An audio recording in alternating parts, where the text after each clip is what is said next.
of the double Belgian SSs. And then, yesterday... Yesterday. Oh, I say more. Absolutely. Yeah, if you were along for the ride with us yesterday, you'll know exactly why we're pausing for breath at this point so early in the show here, because yesterday was just simply an incredible display of underutilized Pokemon that we got to feature. And I don't know, Charlie, do you want to take the old Venusaur? I'll take the Venusaur. There's plenty to talk about. I mean, you say underutilized. There's underutilized and there's zero utilized. Right? Terra Rock Venusaur. Weather Ball. Once the Tyranitar sets up the stand, it was so cool. Took out a Terra Fire Roaring Moon in one shot. Same team had a Torkoal on it so that you can get the Chlorophyll speed boost. Had a Latios on it.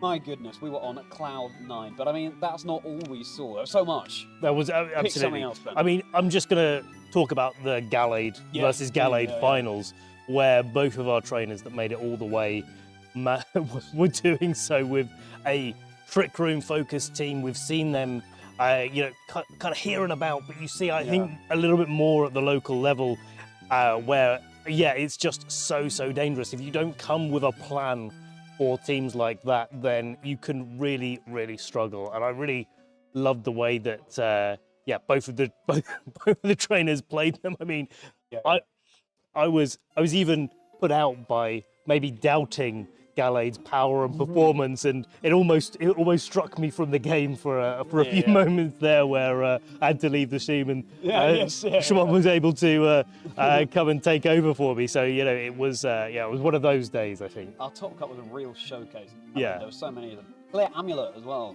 really useful item on that Pokemon. In fact, we had a Clear Amulet gouging fire earlier on in the day as well with Dragon Dance. Clear Amulet seems to be the most valuable item.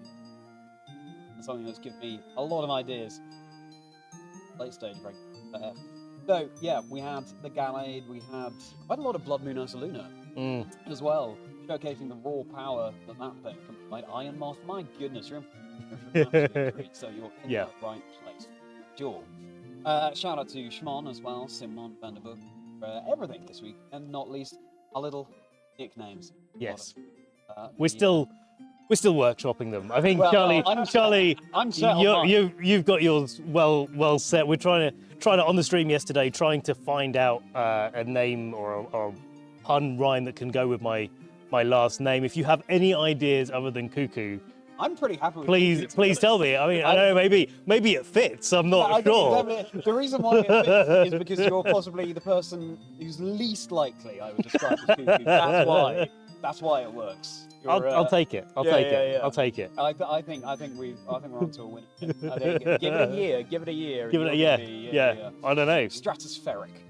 Maybe I will be Cuckoo after a year. Yeah, true. Yeah. Maybe. Not to drive anyone cuckoo. And of course, we're joined by our lovely plushy friends here. Yes. We got Stephen the Wobbuffet, Zeb the Snom, we got Dusty the Omanite, got Renault in my pocket, and we've got our trainers ready on stage. So why don't we go over and meet them as well? We got Nick Thunis, Ross Learman. Got our teams on screen as well, with a wonderful Beware welcome to the stream. Absolutely. Looking down these teams, we're not starting out with the absolute crazy teams that we saw some of yesterday, but there is still room for maneuver on that front. And looking here, really liking what I'm seeing with Nick's team, that synergy between the Roaring Moon and the Golden Go. P2 or Porygon 2, we were talking about a lot yesterday, the more utilized Trick Room setup. People have been realizing at the end of Regulation Set F just how much it can bring to the table with Terra Blast, and this one being Terra Poison being the most common one, but Pross on the other side also rocking the Porygon 2, but with that regular Ursaluna, so no Blood Moons in sight for the early stages of this tournament. I love Porygon 2. I was talking about it yesterday. I really flying that flag, and I'm so glad that we've got trainers here, and more yesterday, and hopefully more later on today. Also, repping that wonderful virtual rubber ducky. It's so bulky, especially with Eviolite, but then you look to the all that both the trainers are also running, and there's a knockoff over on Nick's side, and indeed on Cross's. Porygon has to be a little bit careful about that. You'll see Roaring Moon here as well. This is flying Batic. Dragon Dance as well. and Golden Go too. So, you know, it's not entirely, they're more balanced teams. Definitely, yeah. But still not entirely the standard. So I'm excited to see how these match up into each other. Rare that you see a Golden Go mirror as well. Yeah, well, I was about to mention that actually, Charlie, because yeah, since I feel like regulation set A or B was the last time you really commonly saw Golden Goes mirroring up against each other, like every single match long, where it was one of the most prevalent threats, and it's always been one of the Pokemon where a new regulation set comes into the play. Maybe not for G, where restricted Pokemon are landing out, but hey, let's get back to that a little bit later as Porygon 2 is joining the field turn 1 for Pros, paired with the Incineroar and Landorus on Nick's side. Incineroar and Landorus. Now, Landorus is really threatening down that Incineroar. Porygon gets that helpful boost to its special attack thanks to its download ability, and it is running with Ice Beam, so that Landorus is feeling threatened, but it would be going before the Porygon in order to take out to get around that, switch in something from the back. Golden goes there, that's the only something left. But Prof perhaps can set up a trick, certainly has a team that's more angled towards that slower mode. I think so. I mean, looking at the composition of Pros's team, you've definitely got that Ursaluna, which is a really nice Pokemon to be bringing in. But hey, here we go, starting things off. Incineroar knocking off that Eviolite and making sure that Porygon 2 is going to be taking that little bit more damage. Landorus protecting itself from the parting shot. You called it, Charlie. Here's the Trick Room coming out, and if the Incineroar is able to, on Pros's side, parting shot out into that Ursaluna, if it's actually going to be sitting in the back, and then it's going to be able to activate the Flame Orb on the same turn that it enters the field and put on a lot of pressure. Ground type versus ground type in Landorus versus Ursaluna, but in Trick Room, definitely Ursaluna that's on the front end of that. Right, and of course, Landorus isn't plenty of ground type moves as long as it remains unterrored in its flying state. Now, Porygon 2 has had the Eviolite knock. We talked about before the match. That's going to make it much softer here to remove from the field than it would have been otherwise. But let's get into this turn 2, and we're going to get all sparkly as it's time for Terastallization. And the target of choice will be the Landorus. It's doing its best pirate impression, Skull and Crossbones on its head, all aboard the good flying ship. Landorus Incarnate, threatening big sludge bombs onto the field. But knockoff coming out, that's going to remove the life orb, and that's really going to the damage output of this Genie. Ice Beam going to be no longer super effective against the Landorus. Fortunately, no freeze there as well. Flare Blitz into the freshly knocked off Porygon 2. Still takes it really well. A little bit of chip damage there thanks to the recall. Here comes a Terra boosted, but no longer Life Orb boosted. Sludge Bomb coming down into the Porygon as well, and it's going to be enough for the knockout, so no more Trick Rooms from Pros's side this game. One of the things that I was thinking about in turn 1 was talking about how difficult it is for Porygon to get removed from the field. Landorus really doesn't like that because it's really generally quite vulnerable to an Ice Beam, and so like it's sitting on the field, it's threatening Ice Beam, you can't remove it quickly enough, so Landorus kind of wants to maybe switch out a little bit, but we're seeing how important that Eviolite is, knocking it off and then big damage into it. But it does pave the way for Ursaluna to come onto the field, and with all of that chip damage that Landorus has taken this turn, it's definitely under threat from being knocked out by either Incineroar or Ursaluna. So I think Nick really does have to worry about where the targeting of this Ursaluna is, and I think rightly so, getting that Incineroar out of there, because a headlong rush looks like it could be landing into that slot. Could well be. There it is, and it's going to be neutral into the Amoonguss. That is about half health already onto that Pokemon. Does take defense and special defense drop, and of course, Incineroar ready in the bat to come in and intimidate as and when, but that's a Flare Blitz down there. Enough for the knockout, and that is the Terra option for Nick gone as well. Porygon 2 for Cross having gone down. Could have gone for a recover if it still had that Eviolite option item held, able to stick around in the game for much longer, but of course now it's down, leaving the way for a free switch in for Ursaluna. And now Ursaluna is burned by its Flame Orb. Amoonguss took that much damage even before the Flame Orb activation.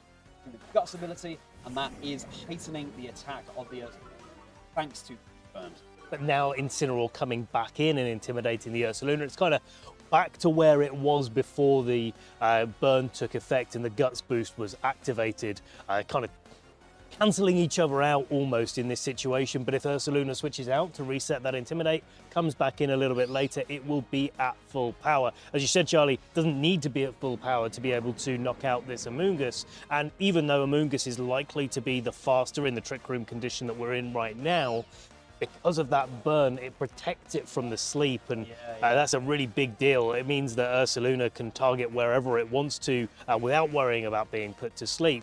But because this Ursaluna is carrying Swords Dance, not Earthquake, the Amoonguss can redirect any of its attacks.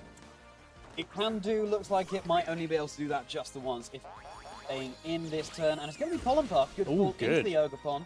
So that is super effective there. Facade now boosted by the Flame Orb as well. That's a move. Not enough. Even more damage when you have a status condition. So really well with Ursaluna's Guts ability. Incineroar getting that Citrus Berry activation, just hanging on there as you said, Ben, and a little knockoff coming out into Ogerpon as well. So currently Pross really making the most of the Trick Room that they've got set up. And as you said, Ursaluna not worried about this.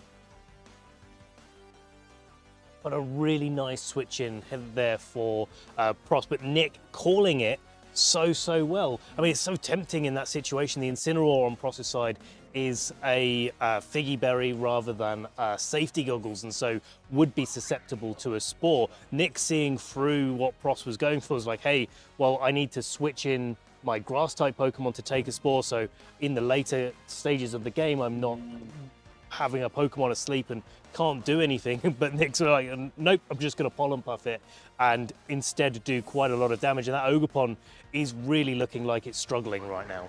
Yeah, it certainly is. It's certainly not threatening any damage onto the Amoonguss, or indeed this Roaring Moon, being a part Dragon type, will be resisting. The energy going to get Roaring Moon's attack nice and threatening to approach us. Ogerpon getting the spiky shield up, Pollen Puff attempting to target that down as well, giving this Ursaluna completely free reign. But the question is, are the Pokemon on Nick's side going to be able to bear it? That's the Facade into Amoonguss, and down it goes. A little bit of Rocky Helmet chip, and paired with the Burn chip that's coming out thanks to Ursaluna, Flame Orb, all of that is going to matter more and more. And just look, that Ursaluna nearly down at 50% already. A really good set of targeting there for Pross, making sure that you're whittling away the supportive options, the glue of Nick's team, and trying to get into a situation where Nick isn't able to cycle Intimidates, isn't able to redirect any attacks, and that Ursaluna can do what it wants. But having said that, the Intimidate coming down onto these two physical attackers is pretty damning for Pross in this situation, where Incineroar's come in, it's got the Fake Out ready. That Roaring Moon can go for Dragon Dance, get itself set up, and there's not a lot that Pross can do to stop it right now. Can't even go for another trip from Oregon 2 held so early on, but nice for Pross to get his own Intimidate cycling going. Time to frighten Nick's Pokemon. Acrobatics connecting down onto Ogerpon. Never fear, Roaring Moon is here, providing that super effective flying type damage onto Ogerpon Wellspring. So now 2 Pokemon apiece, as the Ursaluna remains in the back for Pross as well. Flare Blitz, good for a little bit of chip into the Incineroar, these two wrestlers facing against each other in the ring. Again, now Pross is in the situation where you can't Intimidate cycle anymore. 2 Pokemon getting knocked out. These Incineroars are locked on the field. That does mean that they can use their parting shots to just drop the attack and special attack of those Pokemon opposite them, and I think that's probably something that they're thinking about, especially with the 2 Pokemon that are next to the Incineroar being such powerhouses. One benefit for Pross at this stage is that the Roaring Moon didn't actually get its Dragon Dance up, instead opting to end up in this sort of 2v2 situation, but with Pross having Fake Out onto the board, the Flame Orb getting knocked off there, but it's already done its job. I think Pross is in a pretty nice situation. Yeah, you can knock up all you like, buddy, but that burn is still active. At least the knockoff did damage because the Ursaluna was holding an eye. That's the Incineroar down. Ursaluna looking so low now as that burn keeps whittling away. Heading into this next turn, you've got Pross with a very healthy Incineroar and a very unhealthy Roaring Moon, completely full on Nick's side. But decisions are plenty right now. You can easily pick up the knockout onto the Ursaluna, and chip away at the Incineroar, but in order to have the staying power, it might come down to the wire.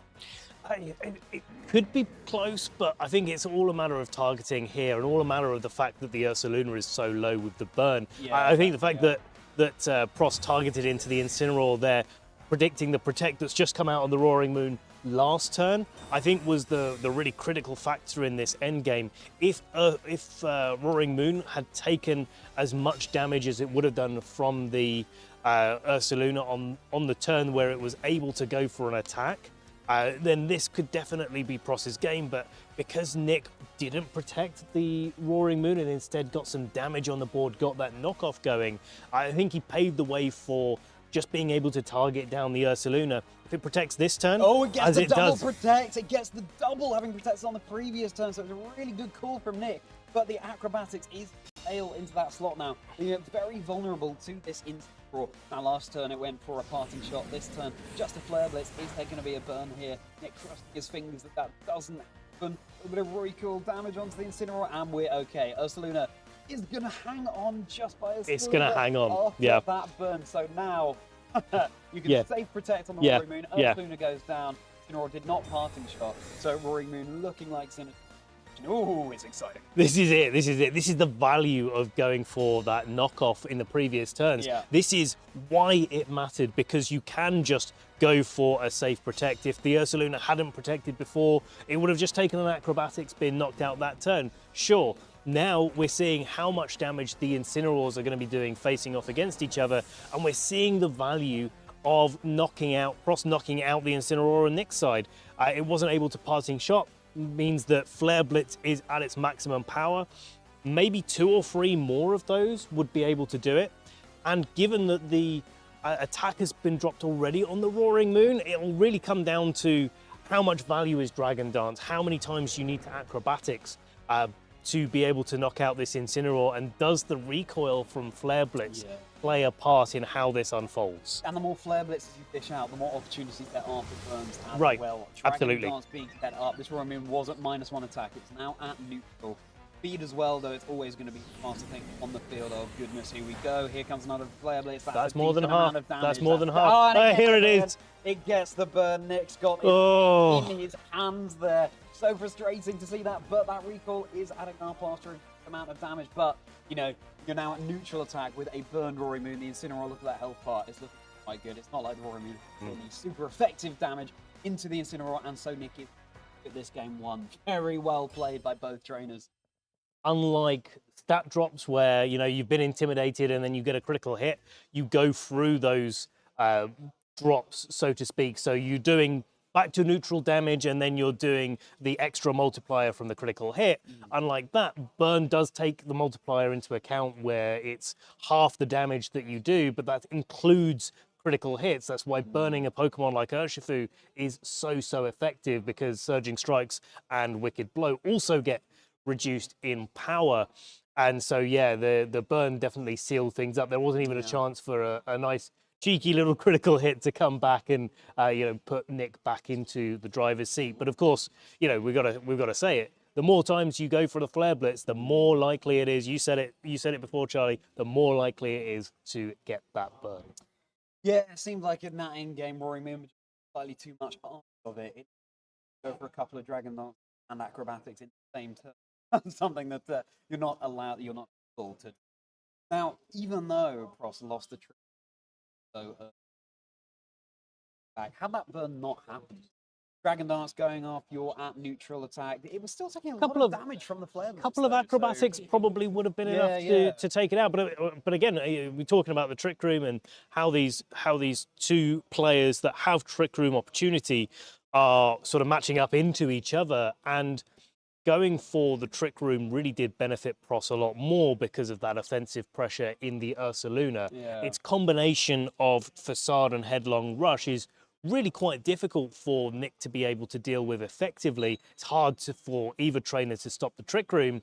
And of course, the fact that the Ursaluna gets burnt, stopping the main issue for most Trick Room teams, or the thing that they most have to deal with, is Amoonguss just putting a Pokemon to sleep and ruining the entire game plan. So yeah, I think if Pross is leaning into that a little bit more, then Nick maybe has to go back to the drawing board and think like, okay, how can I punish that Trick Room a little bit more? How can I put something that's a little bit more difficult for Pross to be able to deal with in front of it? And I'm looking at that Golden Go.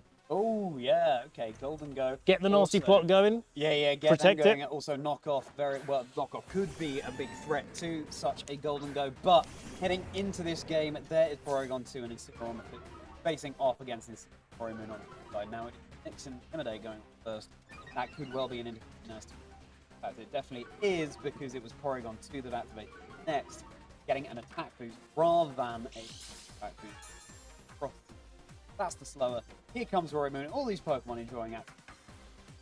Nice overview of the speed tiering that we are dealing with. I feel like going into a match after team, some Pokemon that are larger. Got to be pivoting around in order to get your Pokemon. Possible. No pesky Trick Room going up this time. Nor a pesky Dragon Dance coming out from this Roaring Moon, a fake out a piece. And this is kind of the gentleman's rule of fake out. Just fake out the other thing. Let's just have a nice dead turn here, and then we can start playing Pokemon, start playing this match. But it does make a big difference about how the next turn plays out. Nick, of course, has 2 opportunities to knock off the Porygon 2. We saw how valuable that was. Here it is, the first one coming out from the Roaring Moon, boosting speed rather than boosting attack because of the Intimidate going off before the Photosynthesis gets activates, and that's also reducing the damage output of Nick's Roaring Moon there. You can see how little damage it did from the knockoff into the Porygon, and it's going to be doing even less with Parting Shot coming out from Incineroar. Pross getting to change things up a little bit. Wouldn't be surprised. Yep, here it is.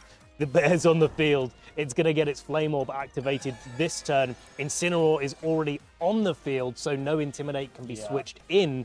That's a scary bear. Yeah, things are about to get grisly as we head into our first turn of Trick Room. Porygon 2, that lovely virtual Pokemon in the virtual environment. Ursaluna, really, really threatening right now. Dead event, unintimidated turn, already activated before the end of the turn when the Flame Orb does come to effect. And now, looking in the back for Nick, like it's difficult to find an appropriate switch in, an appropriate answer for this ground and normal. You're really dealing with most threats in the Amoonguss coming in, but unlike last time, if it has to take a Facade for its troubles, then it's probably going to get knocked out in one. That's one of the things that burnt Ursaluna is really capable of doing. Facade into that slot, not enough to pick up the KO, but it could be a follow-up here. No, just a recover from the Porygon 2, making sure that it's not going to be going down quite as quickly as it did before, probably putting itself in a spot where it's thinking, hey, maybe I can get another Trick Room up a little bit later on, because you look at the end game of game 1, where the Ursaluna was still quite effective. It was protecting itself and just drawing in attacks from the Roaring Moon, but it would have really loved to have another Trick Room going up. That would have made things so much easier for Pross. Yeah, it just goes to show how even once you've won game 1, there are still adaptations you can make, little improvements you can in order to secure game 2 as well. And going for a recover on the Porygon 2 rather than letting it go down could be huge for Pross here. Now here comes the first Intimidate. I feel that if Pross is going to allow it, we're going to be seeing a lot of cycling in. Yeah. Ursaluna has had its damage output a little bit there, but it's still just at -1. It's still doing a lot of damage onto the. Now Facade targeting down Landorus. See how much damage this does. It's very, very low. Could have been a one-hit knockout without the Intimidate. There comes the Ice Beam onto the Incineroar. No freeze there, but a Flare Blitz would have melted the ice anyway. Landorus really coming into feeling very unwelcome as it switched in just there, already on such low health. I think mostly they feel quite unwelcome with coming in on those sort of targets, and we've just got to switch to a little bit of an over-the-shoulder camera here to see our players in action. There we go. This is exactly what this game is all about. The Ursaluna and the Incineroar staring each other down. Yeah, I mean, it's a scary bear, but it's just as scary a cat with that Intimidate ability. At least it's not going to be acting this turn. Terrablast, though, targeting into the Incineroar. Nick, of course, protecting the Landorus, predicting an Ice Beam or anything else, really, that could have taken out that slot. But in fact, ended up being a completely free turn for Pross to deal damage. Porygon 2, we can't understate the damage output that Pokemon can have as well. But Landorus now having burnt that Protect when it could have provided some full offense onto the field. Not the greatest of positions. This is the trouble when you're against Ursaluna, and in fact Porygon 2, this one's not boosted by download in its special attack, instead getting the attack boost because of Roaring Moon's more capable physical defense. But yeah, it's a really tough thing. You've got to find, Nick has got to find all of those places where Protect is the most valuable, but also understand where Pross is wanting to target, and instead going for damage where he's able to, kind of weaving it back in as the Porygon 2, I believe. Oh no, the Incineroar is going to be switching out here to the Amoonguss, but the Amoonguss is getting knocked out in one. It's going to be taken out on the switch in as quickly as it came in.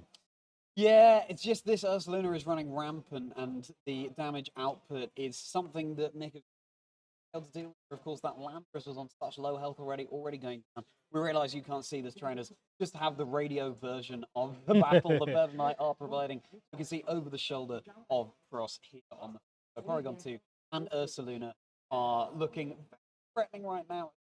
What comes the Roaring Moon once more joining the field. His health bar is pretty good, and that's Incineroar as well. So now this Ursaluna at -2 of its attack by the Flame Orb and that ability. Health bar is dwindling right now, but it could still have more than enough in order to threats on the other side. Porygon 2. I think so, and you know, looking at the Ursaluna now, the Ursaluna's sitting at pretty low health. That's because it's had to target into a Rocky Helmet Amoonguss 2 times on the switch in. Now, it has finally knocked out that Amoonguss, but there's no way for it to recover health, and of course, the burn is dwindling its health further. But as you say, angling for another Trick Room, I'd be very surprised to see Pross go for any other kind of strategy, especially when he's likely to have an Incineroar in the back of his own to be able to switch in and be able to reset those conditions. But Incineroar switching in the other slot instead. Yeah, of course, the Porygon 2 has been softened up with its Delight having been removed. So, more vulnerable setting up a Trick Room, but still possibly could have done that here. Mitigating the damage output from Nick's side, as well as having the Predaverse field, and Nick doing all that they can in order to flip the tables on that. Dragon Dance onto the Roaring Moon. Back up to neutral facade. Not enough for the knockout. You can see how much damage it's doing, even with 2 Intimidates now coming out from the Roaring Moon. Such low health. I feel like most of Nick's Pokemon around this mark at some point in the battle, thanks to the Ursaluna. I've got to say, this is one of the things that I really like about playing Ursaluna specifically, is that the damage output that it does is so big. Right, absolutely. With Incineroar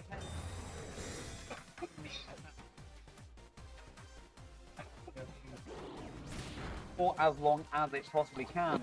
Gentleman's Rule has sort of been broken there as Fake Off from the Incineroar going into own Incineroar, which does activate that Citrus Berry. A really good use of Fake Out there, actually, because now, even if Incineroar were to hang on, which it does, there's no Citrus Berry activation there. Not at all, and yeah, there's a lot of damage coming out from both of the Pokemon that Nick has on side of his field. They're all sort of teetering on the edge, hanging on to kind of remain in this battle. Nick does need to win this game to take things to a game 3, but it's such an uphill battle. You've still got the Porygon 2, you've still got another Pokemon in the back that is yet to be revealed for Pross. So these Pokemon have got to do a lot of work, but if there's Pokemon that can do it, I think a boosted Roaring Moon is certainly something of potential, because it's got so much more damage output, especially with that terrestrialization. Better late than never. Time for Roaring Moon to take flight. It's not enough for the knockout onto the Incineroar. Both Pokemon on Nick's side. So low, the Ursaluna hangs on in the face of the knockoff. You can see Nick's reaction there. Cannot believe his eyes. Flare Blitz, of course, enough to pick up the knockout onto the Roaring Moon. My goodness, this Ursaluna has certainly been the most valuable bear in the battle, just going to show that for Pross, all he needs is the bare necessities. I'm just going to let that one sink in, Charlie. As we watch Ursaluna deliver the finishing blow. Yeah, absolutely. Yeah, well done to Pross. He played that certainly the second game so cleanly, just able to get the trick room set up, just make sure that Ursaluna was in a perfect position, utilize the passing shot mechanics where the Ursaluna comes in at the end of the turn. That's when Flame Orb activates. Get it set up so you've got 4 turns to be launching those big attacks. And hey, yeah, you can intimidate it as many times as you want. Yeah, maybe the Pokemon that you're targeting down into aren't going to get knocked out, but if they're close enough to getting knocked out, well, any of the remaining of your Pokemon can do the last vestiges of damage that they need to be able to take those knockouts and put you ahead in the game, especially when you're under that Trick Room condition, especially when you're likely to be going first. Right, and I love how Beware on the stage there was looking so proud of its Ursine buddy, Ursaluna. And yeah, Ursaluna is Pokemon everyone was talking about right back even before Regulation Set D started. So we're talking approaching a year ago now. And proving why it's still so good in the format. Of course, now, unlike them, we have access to Porygon 2 in the game. And they pair up together so well with Porygon 2, hopefully able to do that massive special attack if the downloadability works that way, depending on what you bring into it. Covering for weaknesses with Ice Beam, for example, and just a normal Terra Blast, even pre-Terra, is going to do a lot of damage. Poison, Terra Blast is dealing with those Grass-type Pokemon like Ogerpon Wellspring that can threaten us. So, yeah, a real masterclass there from Pross as to how to play that Pokemon. And I want to call out as well, yes, so Nick was cycling in those Intimidates, and to be fair to him, the Pokemon, thanks to the Intimidates, were still surviving on that sliver. So doing everything that he possibly could to try and clinch out those games. But yeah, unfortunately, too little too. I think that's a really good thing to call out. It's the training that Nick put into his Pokemon, and that's served him well in the game. I mean, if those Pokemon got knocked out straight away, then it would be a very much shorter game than it was. But Nick doing everything that he needed to do, and also I want to call out the Game 1, especially at the start, where Nick was able to understand that Porygon it needs to go if Nick's to have a foothold in the game, and being able to target it down, remove the Eviolite, even in Trick Room to be able to dispatch of it, really changed the sort of flow of the game, stopped the Ursaluna from coming in straight away and activating its Flame Orb, and therefore doing a little bit less damage for a turn. And of course, at the end of Trick Room, then there was no opportunity for Pross to get the Trick Room started again. So the overall game plan, the execution of it, the understanding of what the problems were that Nick had to deal with was really impressive. I mean, with the Flare Blitz burn, it didn't quite go in his favor in that particular game, but hey, sometimes that happens. Yeah, exactly. Yeah, I mean, we only need to think back to our Premier Challenge playing yesterday. Call out many a missed opportunity, many pieces of luck, let's say, that didn't go our way. Forgot to Terra a Pokemon. Okay? I literally thought I had. Play out, and Terra animation wasn't playing. I thought, why did? And then I lost. I could have won. Could have won that. It happens. It happens. I mean, I had a pretty good Swiss. Found a way to make Kingdra work, but unfortunately, Kingdra let me down at the final hurdle in the top 4. Top 4 of the Premier Challenge. No, to be fair, Kingdra did actually win me some of my rounds. So yeah, we're playing against Benjamin, who was the player we saw yesterday on the stream with the Terra Rock Venusaur. He was playing a completely different team with a Choice Specs Blizzard Iron Bundle in the snow and a Weezing, Galarian Weezing, in fact. No. Regular Weezing, Cantonian Weezing, that it was running. And I found out some interactions that I didn't even know about, where with a little bit of an update that we've had, neutralizing gas turns off the speed boost from photosynthesis, even after a booster energy is activated, which I didn't know. He absolutely got me with that. But yeah, Kingdra was actually one of the big pieces that was able to turn things around for me in games 2 and 3. That's fantastic. Good on you, Kingdra. Good job, Renata. Renata's actually well done. A girl. So, well, when I said, I don't talk about one boy like that, I mean generally as Kingdra, the species. But yes, I think I'd love to be able to say the same about Frostmoth, but unfortunately, it didn't. It was never really able to get going. I do think it's got a lot of untapped potential. I do too. Got our Yeah. Snom here as well. Oh, and look what's appeared. Oh, What's appeared? wow. Got a nice little Would you look at Kanto that? starter, including Pikachu. What even are they? Are they like highlighters, perhaps, in addition to our backdrop? I've got a question for you, Charlie. Oh, you had many of these yesterday. As well. I Let's did see have how many this of these goes. yesterday, and since you've been asking everybody else, but I don't think I've ever seen you reveal which of the first partner Pokemon that you would have picked out of the three.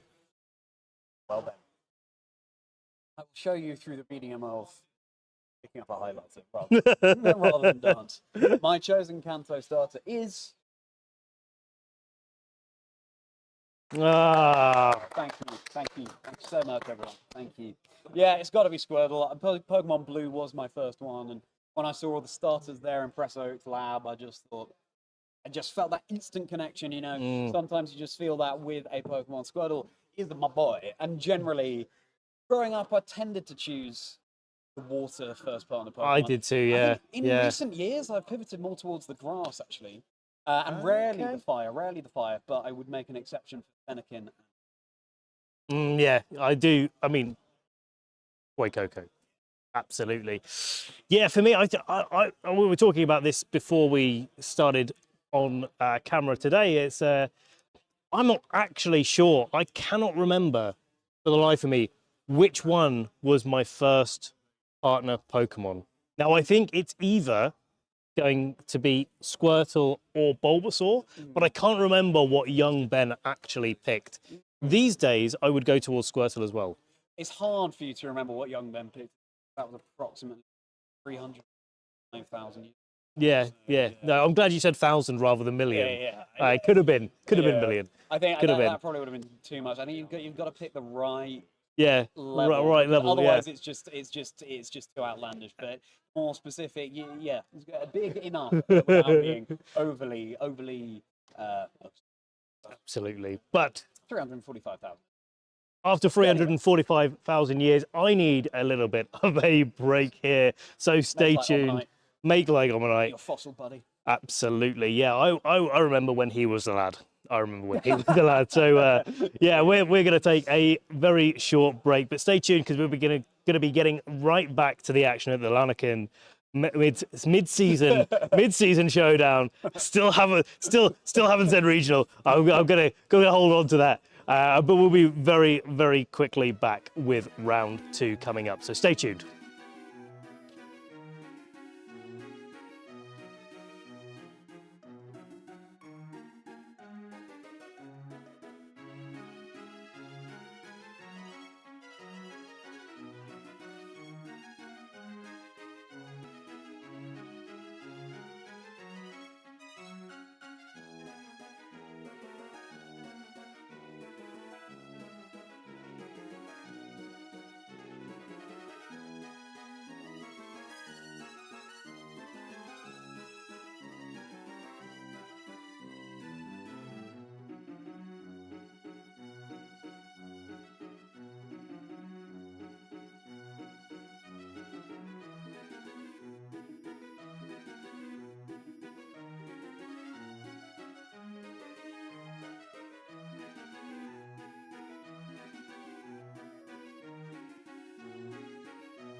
As we're here, of course, in day 2, or for the second day of the Lanaken Regional Regional Championship. You know, I'm gonna get tripped up eventually.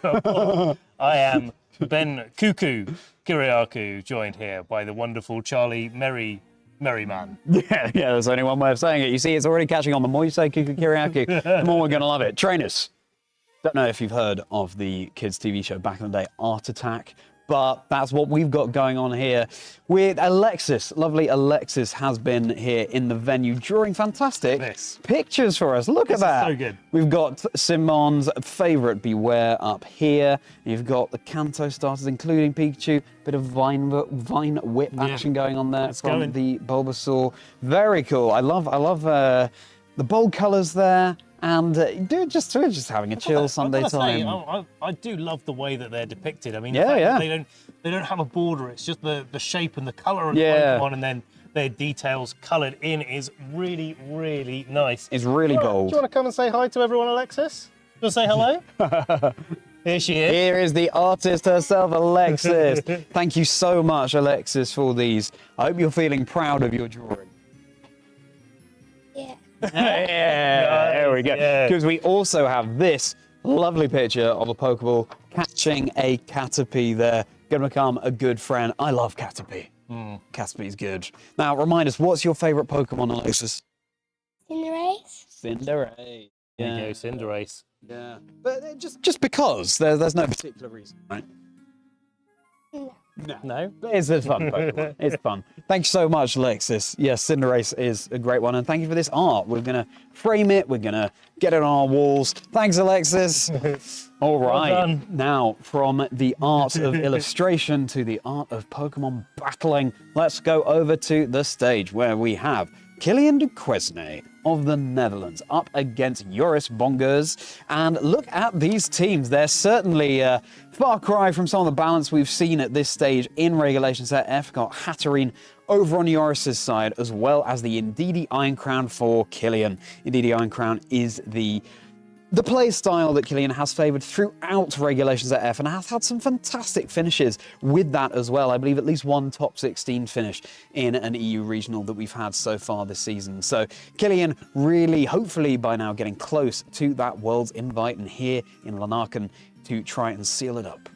Seeing what the progress is of these Indeedee Iron Crown teams as we've gone through the format is a really, really special thing because, you know, you start off with people know that Indeedee paired with an Iron Crown and Expanding Force is going to be strong, but you just don't quite know the pieces that it needs to sort of hold it up and support that pairing, or maybe to be used when Indeedee Iron Crown is not necessarily the pick that you want to take to your game. And here we are right at the tail end of Regulation Set F with Ogerpon, Wellspring, Tornadus, Landorus, Urshifu. That is going to be the single strike rather than the rapid strike. And Joris on the other side of the field has a rapid strike Urshifu. So the two forms of it facing off against each other, but also the two forms of Expanding Force facing off against each other, with Hatterene being the other Pokemon. Certainly a more Trick Room orientated team on Joris's side there, but still having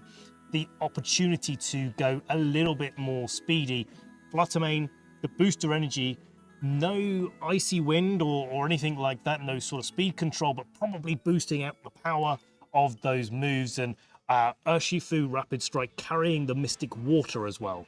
Worth noting that the Hatterene is carrying the Clear Amulet rather than the Life Orb in this particular match-up. Clear Amulet, as we said earlier, has been the item of choice this weekend, but there isn't an Incineroar or anything like that over on Kylian's side, so Clear Amulet might not be putting in quite the work that it could do in this particular game, but let's get going. There is that classic Indeedee Iron Crown lead over on Kylian's side, and Indeedee and Hatterene for Joris. So we've got Trick Room mind games aplenty, Ben. That seems to be one of the themes of the weekend.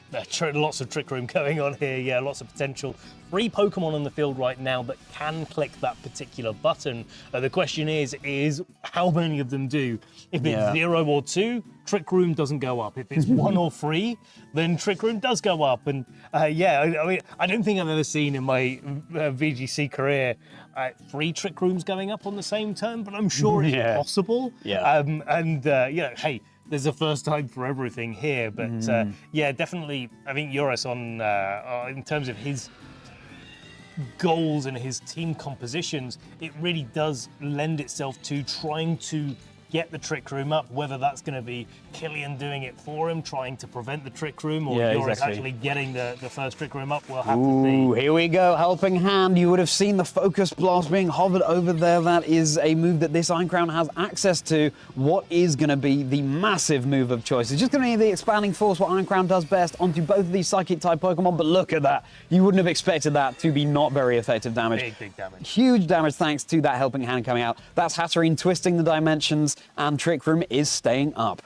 And Indeedee and Hatterene have taken a lot of damage for their troubles, but Killian, of course, hasn't taken any damage this turn, and that really carries on these Trick Room mind games where Killian may be in a position where if he's able to get a knockout on either of these Trick Room setters and then use Trick Room himself, would be able to get himself into a more favourable board state, but instead Hatterene protecting itself, a little bit of chip damage coming out from Dazzling Gleam on Indeedee, maybe Killian hoping that Joris would over-predict and maybe undo the Trick Room, but instead getting the knockout with that Expanding Force. Well, there you go, Indeedee reversing the Trick Room there as well, so Killian gets a huge amount out of that turn as a Dazzling Gleam just providing a little bit of chip. And for Joris' side of the field, that damage was bonkers coming out from turn 1. And that Hatterene is really, really dwindled now. It is still in that, well, no, it's no longer in that Trick Room environment too. So on such low health, going to be a struggle for Joris to set that up once more. And I doubt that Killian will be kind enough to do that for him.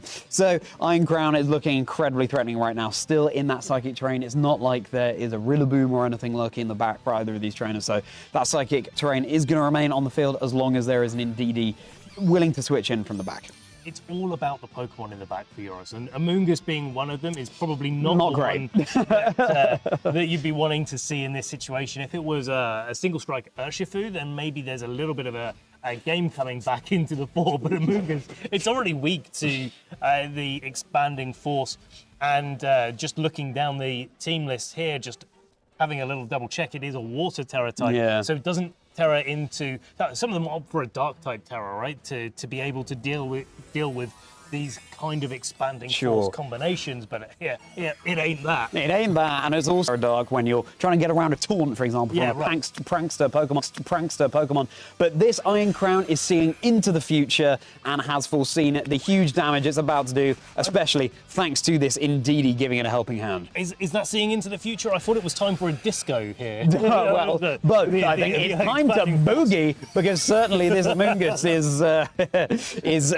no longer doing its little mushroom wiggle on the field. I would have assumed that you definitely Terror the Amoonguss there, or really switch out into something, but perhaps Joris doesn't really have the psychic answers in the back. As we said earlier, the Urshifu style is in fact the Rapid Strike rather than the Single Strike, so it's not like there's an immunity there either. Yes. Right now, Killian is just running rampant in this game. Trick Room isn't even set up for this poor little Torkoal, and you know what? He's done it before. I can see him doing it again, and now it's single target. There it is. Helping Hand, Expanding Force. Yeah, the Torkoal's definitely not going to make it to the end of... Well, technically it's made it to the end of the turn without getting knocked out, because Joris has opted to go for the forfeit and protecting the Torkoal there. And I think a wise decision. I think looking at that game one, very clear that if Joris was able to get the Trick Room and maintain it, then he would have been in a great situation. I think Torkoal is one of the main Pokemon that can really threaten Indeedee Iron Crown, both the damage that it does to Indeedee, but also threatening for knockouts on the Iron Crown, makes it think about going for its Terror. And there's always, of course, the Pokemon next to it. So if you have Torkoal and Hatterene going on, well, usually the Iron Crown, and just looking down the team, yeah, of course it's a Psychic type, so it wouldn't be able to make itself resisted, or like if it was a Terra Water, would be able to resist a fire-type move, but then Hatterene comes in with the expanding force and just knocks it out anyway. Right, exactly. Yeah, that Torkoal in the right position could do something, but well, yeah. I mean, there isn't actually a fire resist over on Killian's side of the field, yeah. so if you get that nice and position, then there could be a way. But Killian has proven that they are completely unafraid to just dish out those massive helping hand expanding forces. And I imagine when you're running a team like Killian's, you go into the matchup and your first question is there a Rillaboom on the other side of the field that could overwrite my terrain? And there isn't. So Killian has that free pass, so to speak, and it's now down to Joris to try and force him to pay for a ticket. Well, let's see if Joris can force him to pay this turn around. Amoonguss and Fluttermane coming out for Joris, and the Iron Crown, of course, Indeedee. If it ain't broke, don't fix it. Yeah, exactly. Yeah. Coming out from Killian. But I do like the adjustment here from Joris. The ability for the Fluttermane to be able to put some offensive pressure onto, well, the Indeedee with the Moonblast. But of course, once you've knocked out the Indeedee or potentially put it to sleep, then you can kind of get at the Iron Crown with a Shadow Ball, and that's going to make a big difference, especially given that it is the Terra Psychic, and so will always be susceptible to that. Unfortunately, follow me. But unfortunately, to get to do damage to the Indeedee, you've got to kind of open yourself up to potentially attacking on Cutter as Fluttermane. So I think it's like this is the real where the mind games come in. Both of them have redirectors. Both of them have good single target damage dealing options. Both of them have a little bit of spread option, but it's really down to which way each of the trainers locks in as to how this battle's going to unfold. Killian's carried the two, done the calculations, and thought, big damage, that's what I want. Yeah. There's Follow Me to protect that Iron Crown from the Shadow Ball. Of course, Indeedee being part normal type, wouldn't be taking any damage at all from that, and there it is. So very good call from Killian there. And now this Fluttermane is vulnerable to a Psychic Terror, Psychic Terrain boosted. Expanding Force is not helping hand, but... you don't need it. That's this is not just ding. This is ding ding. Yeah, I would go as far as say ding ding ding, Ben. Yeah. That is an entirely healthy Indeedee, an entirely healthy Iron Crown, and 2 Pokemon down for Joris there. Interesting to see Joris attempting to angle for the faster Iron Crown, not just because of setting up the Psychic Terrain. As we've seen, it redirects those Ghost type moves so wonderfully well. 2 more Pokemon coming in for Joris, and again, they're the Pokemon that you really don't want to be seeing in this scenario. Okay, right. This game went by as quickly as it came. Yeah. Right. There's no way around that. Killian played it absolutely flawlessly. Yeah. Based on the moves that Joris picked in, and these are how the mind games sometimes unfold. One player just gets the better end of the stick, and with the amount of damage that Iron Crown and Indeedee can put onto the field, both with Helping Hand, but also that Terra Psychic from the Iron Crown, you could just see why that's effective. If your opponent has a little bit more of a slower team, doesn't have so many of the answers. But I do want to credit Joris. Yeah. Because going for the Shadow Ball in that situation is a hard button to press. Yes, yeah. And if you're predicting that your opponent's just going to go for a Helping Hand and Expanding Force, or even a Helping Hand Terror Expanding Force, it doesn't matter as long as the Indeedee isn't going for a Follow Me. Shadow Ball actually can sometimes pick up the knockout on Iron Crown, and so I think Joris, even though it didn't work out, put all of the eggs in his basket to be able to have a chance to win that game. Think about what that matchup looks like when the Iron Crown isn't actually on the field anymore, putting his banding forward. I mean, it's very quickly a much more even match, right? And right, exactly. You've got to give credit to Joris for that. Yeah, Indeedee based on a Servant, I believe, and then Iron Crown, of course, the Monarch. It's the Monarch that is dishing out those dictums to its helpful butler buddy. And it's fantastic to see a trainer who's so secure with that play style, has been repping it since the beginning. I think there's a lot to be said for that. It's so easy when you're testing out a team to think, oh, it's not working anymore, I'm going to change my team. But just to stick with it and make the adaptations you need, once a play style works for you, that's not something you want to give up easily. You want to make sure you're getting as much out of it as you possibly can. The number of times we hear trainers in interviews saying, well, they just wanted to go for their comfort picks, and it works out so well for them. Yeah, definitely. And the thing that really works out, I think, is the fact that you turn those 50-50 decisions where if you're not so experienced with the team, you're kind of looking at it and being like, hey, do I Expanding Force? Do I Terra Psychic? Do I Helping Hand? Do I Follow Me in the example of that second game? And when you kind of get down to playing the team for months at a time, you kind of realize, well, okay, well, what can go wrong in this situation? Yeah, Well, actually, yeah. not too much. And if this is the case, it turns a 50-50 into a 55-45, a 60-40, a 70-30 that doesn't look like it. And when Yeah, you can yeah, take yeah, advantage of that in competition, when you know what the odds actually look like as opposed to kind of what it looks like on the surface, your opponent hasn't played too much Iron Crown, then you can really take advantage of that. I think that's what we saw this round as well. It's just Killian's experience coming through, calm as a cucumber, collected. And I'm trying to make a pun of Expanding Force, but I'm really struggling right now, Charlie. Calm as a cucumber, collects as a cucumber, and expanding his mind. yeah, expanding his mind. I feel like you just so Killian's gone back to his cabbage patch, and that cucumber is looking healthier than ever. Use maybe a bit of fertilizer in the soil. Let's move on. We're trying. I mean, it'd be interesting to see how Killian adapts in Regulation Set G, whether continuing to use the Indeedee Iron Crown mode or not. And I mean, think about it. It does very well into Koraidon. And otherwise, you've got to be careful though, haven't you? Because there's going to be a lot of Miraidon running around in Regulation Set G, and that's going to overwrite the Psychic Terrain. Potentially. I mean, potentially we'll see how that sort of all shakes out when we get to Regulation Set G. But I'm still stuck in Regulation Set F, Charlie, for just a few more days, and certainly to the end of this mid-season showdown here. For sure. Speaking of Regulation Set F for Factory. We could do a little bit of Battle Factory, perhaps, after we take a little break. A little bit of Emerald Battle Factory, because that game couldn't really have been any faster. So why don't you just grab a drink or something, join us back very shortly, and then, who knows, maybe we'll be playing some Emerald.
Welcome back, traders. Here we are in the battle frontier of Pokemon Emerald. This is so exciting. Ben and I were just saying that we actually have very limited experience here in the battle frontier. Here's how it's going to work. Simon van der Bucht, the wonderful person who's got us here this weekend, organizing this entire mid-season showdown, is going to be inputting the controls, but Ben and I are going to tell him what to do, and we'll see how that works out with our zero experience of the battle frontier. Yeah. Now, we've got to get back into the olden days, Charlie, so I'm going to have to reset my brain, certainly, so to speak, because this is back in the day where the physical special split Oh, yes. yet Very come good point. into effect. And Very so, good point. Different types have different special and physical splits. So All right, here we go. let's see. We got Flygon. That's an adamant Flygon. Decent bright powder. Wow. I'm liking Earthquake, that Steel already. Wing, Faint I'm liking that Attack, already. and Facade. Okay, Alakazam, Thunder Punch, Fireball. That's now classic. this is great. This That's is great classic. because all of those moves Focus are bands. special as well. Yeah. So this is Okay, actually- we'll this is put a little actually really good pin in for that us. one. What's next? We got Vileplume, Sludge Bomb, Pedal Dance, Moonlight, Aromatherapy. Can you remind us what Aromatherapy does there, Shimon? Can you it's just click on the move it and just heal the heals status? that- but for the entirety of the party, whether Party, they're in or out. which actually isn't great synergy with Facade. What's the item on the Vileplume? Personberry. Okay, so confusion. That heals confusion. All right, what's next? Yeah. Next Pokemon. Oh, love good. Milo. Hydro Pump, Ice Wind, looks good. Recover, Miracle, Lumberry. I think that's got to be on there. Yeah, Modest I as think well. Modest, Okay, yeah. pin in that one. What's next? Walrein, Blizzard, Hail, No, Yawn, Protect. I do like the Walrein was one of my favourite Pokemon. I actually, like that. from Generation 3. A little bit of cycling in. Is that those are the options? Is that it? Oh, we've got Ninetales, Flamethrower, Roar, Confused Way, Will-O-Wisp. Now this okay. looks actually quite similar to a Rawsberry. Ninetales I used in 2012. Rawsberry protects from burn. So can fire types be burned back in Gen 3? Fire types cannot be burnt. So that's I strange. don't think. Sorry, you were saying back in... Back in 2012 Nationals, I used Okay. Antonia Ninetales. Yeah. It's Flash Fire, though. We've got to remember there's no drought in this game. So Flash Fire is...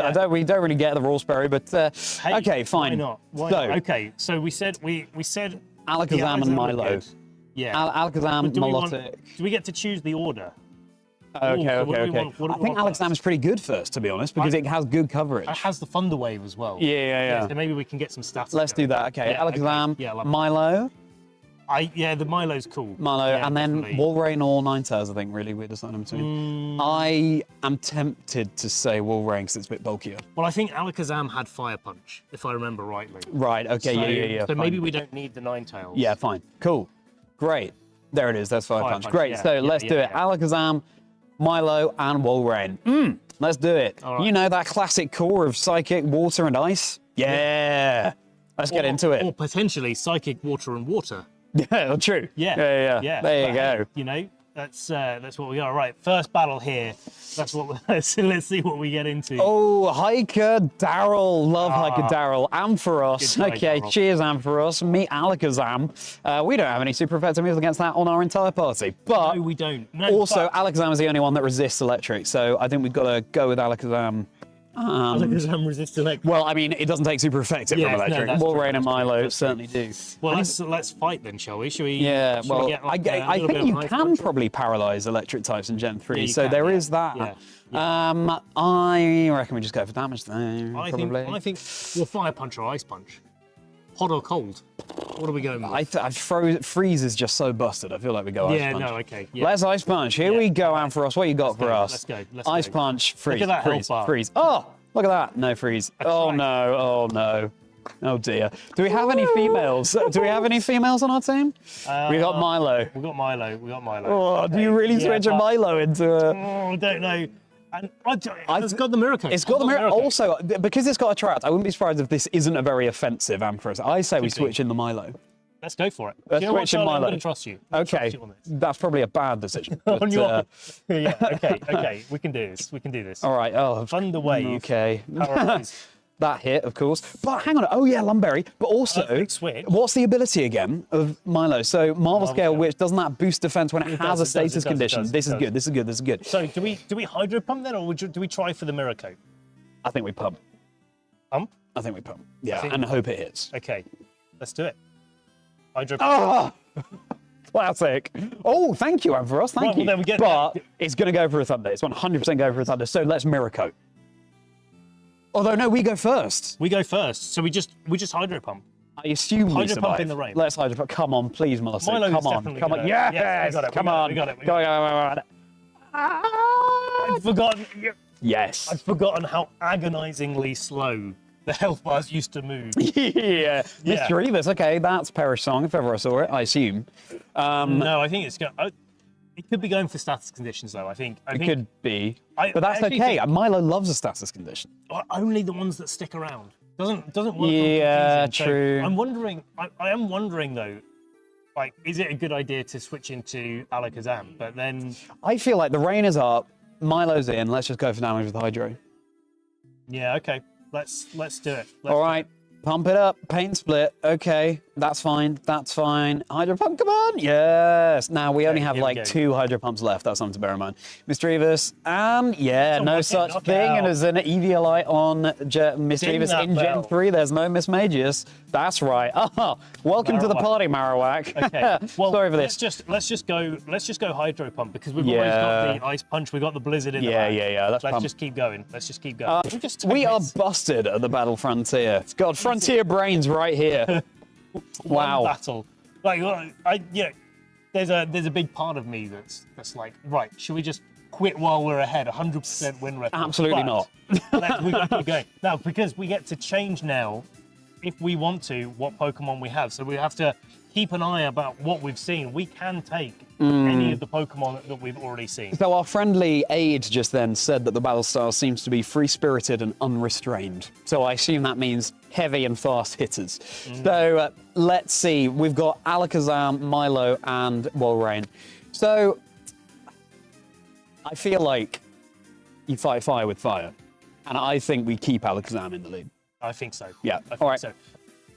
Well, we can swap with one of the Pokemon that we've seen, I think. Is that right? Yeah, we're getting a nod, so we can actually, our team can evolve Oh my goodness. throughout this whole process. This is amazing. Okay, Yeah, right. So yeah, so we we can gotta switch with Marowak or Mischievous or Ampharos. Ampharos, yeah.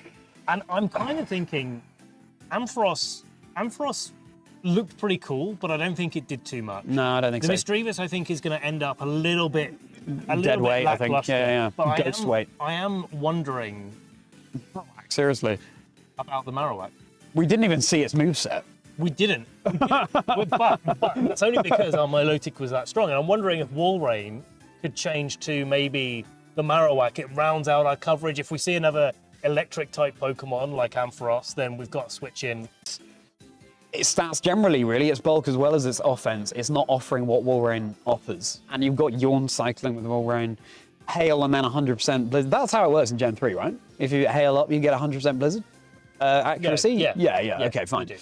I wondered if that was only a later introduction. I think we should stick with Walrein. Personally. All right. You know what, Charlie? We could do give the final vote to Shmon. What do you reckon, Shmon? What do you think is the best? Keep the Walrein. Keep the Walrein, okay. Fine. All right. Here we go. Oh, What have we got for us this it- time? Big Club does exist in this, doesn't it? Yeah, it does. Okay, Yeah. good. Right. So, yeah, that's something to bear in mind. But it seems like we've got a school here kid we go. here. Here Time we for you to get schooled, Grayson. Here we go. Let's get into this battle. What Pokemon have you got here? Okay, Dusclops. Ooh, Dusclops. hate to see The it. Clops. Alakazam. Of course, there's no Eviolite, remember, No. in this game, so No, it is no. slightly less bulky. So what do we got? I'm wondering, because this is probably going to pain split. Pain Split or Curse, maybe. Curse or that sort of thing. I'm wondering if we bring in Walrein here, try to put it to sleep, and then whittle it down that way. Can we just check Walrein's things a bit? It's thick fat, right? Okay. Because I think Walrein does also get Ice Body, if I remembered rightly. But I was wondering if like you get some hail. Yeah, sure. You do have the leftovers. You can go for the Yawn. You know what? I quite like that idea, actually. Yeah, I think it's. Let's do it. Let's switch I in think we Walrein. need to keep Alakazam preserved. Yeah, no, agreed. Oh, yeah, this is quite scary, this Dusclops. I would say this is not, oh, well, that's lucky, but also, yeah, okay, nice. Yeah. I wouldn't have said this is particularly free-spirited, this battle style. With the Dusclops. All right. I think we just go for the Yawn. Get the status condition going. Yeah, then maybe we could get the hail and blizzard. Hail Yeah, and okay, Blizzard fine. and just use it as time to set up. Oh, I love Walrein. Let's go. Will-O-Wisp. That time is burn. Okay, that's fine. That's fine. okay. That's Ice fine. is 100% a special type. Yeah, in but Gen Burn 3. does more in this generation, so they. Oh, that's true, that's true. Reduced in power, so now Fine. it does 1/8. But we do have the leftovers as well. So, shall we hail? I think so. Hail, let's hail.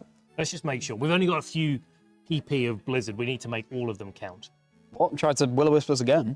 Okay. This is just a trying to choice cycle us. specs. That's not- Maybe. Will-O-Wisp. The choice item didn't even exist in this generation, Ben, but Yeah, sure. Yeah, Oh, just the choice band existed. Okay. Right. there you go. Blizzard? Blizzard. Well, we can't freeze it now, but. Okay, so I told you. Hail and the Blizzard 100% actually is only Gen 4 onwards. What a way to learn that. Fine. Well, okay. yeah, And we've only got 5 of them. Now I'm questioning why hail is even on the Yeah. But hey, all right. Let's go. We've only got 3 of it because it's pressure. Of course it is. Right. Okay. So now Do do do do do do So maybe- do do do. maybe we need to get back to Alakazam This is not great. because if this is going for Will-O-Wisps, then we've got synchronizing the Alakazam. We can get it burned. Oh, That's going to be a lot of yeah. damage. That's going to be a lot of damage. All I right. think- I think Okay, we get Ben. back to Ben, I'm happy to let you sort of helm this one. Yeah, let's go, Alakazam. Okay, so we've got this sleeping Dusclops. Don't know how much longer it's going to stay asleep. It is this turn, though. That's good. We're Yeah. going to be faster. We're all going to take Chip this time. So That's got the leftovers, hasn't it? Yeah, leftovers. Okay. all right. Yeah, So we just one of the punches. which one? Yeah. Okay. Let's go Ice Punch then. Sure. Yeah, Ice Punch. Yeah, I'm happy with that. I mean, Finally, a bit of damage. Oh, that's good damage. Yeah, That's good no damage. Eviolite here. There we go. The That's burn fine. coming in. Synchronize. Nice. There we go. Oh, good, And good, that's good. the Chipping hail- it. Yeah. The Chipping hail away the takes hail. leftovers, and then we take another Yeah. 1/8. So Yeah. that's going to stack up actually really quickly. Yeah, it is. Yeah. Um, Yeah. Okay. So as you said, burn does more in this generator. Okay, great. Another Ice Punch. Or actually, no. We could have switched just to preserve the PP. Was that a crit? No. Nice. Confuse where I am with a Will-O-Wisp. Got it. Okay. Yeah. Um, Okay. I'm fine. thinking we switch now though. Yeah, for sure. Yeah. Let's preserve some PP. We can go for Thunder Punch, I reckon. I think we switch. Oh, you switched Just Pokemon. like, Okay. Yeah. Just keep the because the Alakazam's pretty fast. Yeah. But it's not really. Or maybe it doesn't need to have as much HP to take it out. We just don't know what's in the back. Yeah. So I think Yeah. Fair enough. Warren again then. I think Yeah, we okay. just play this a little bit slower. Right. Now, Seismic Toss, okay. That's decent damage. Seismic Toss, of course, It's dealing a impressive set that- amount of HP. It's 100 each time because it's based on the level, I believe. So, based on the level. So Yeah. I'm actually quite impressed more than anything that Dusclops can lift Wall Rain as high as that. this is true. Drop Yeah. it down. I mean, that's a really impressive Must on be its own, with isn't it? its mind, I guess. I feel Yeah. like we go for the hail because Yeah. we Well, know it's well, wait, guaranteed no, chip. Is Protect going to knock it out? No, because the the bonus- hail has stopped because it's leftovers and then the burner. Ah, Yeah, so I think we got a hail. Hail, yeah, no, hail is definitely the better one. Yeah. Here we Yeah. go. Okay, Will-O-Wisp. Good one, mate. Will-O-Wisp onto a burn wall ring. Yeah. Thanks very much. Predicting the switch. I mean, I know we switched quite a lot actually.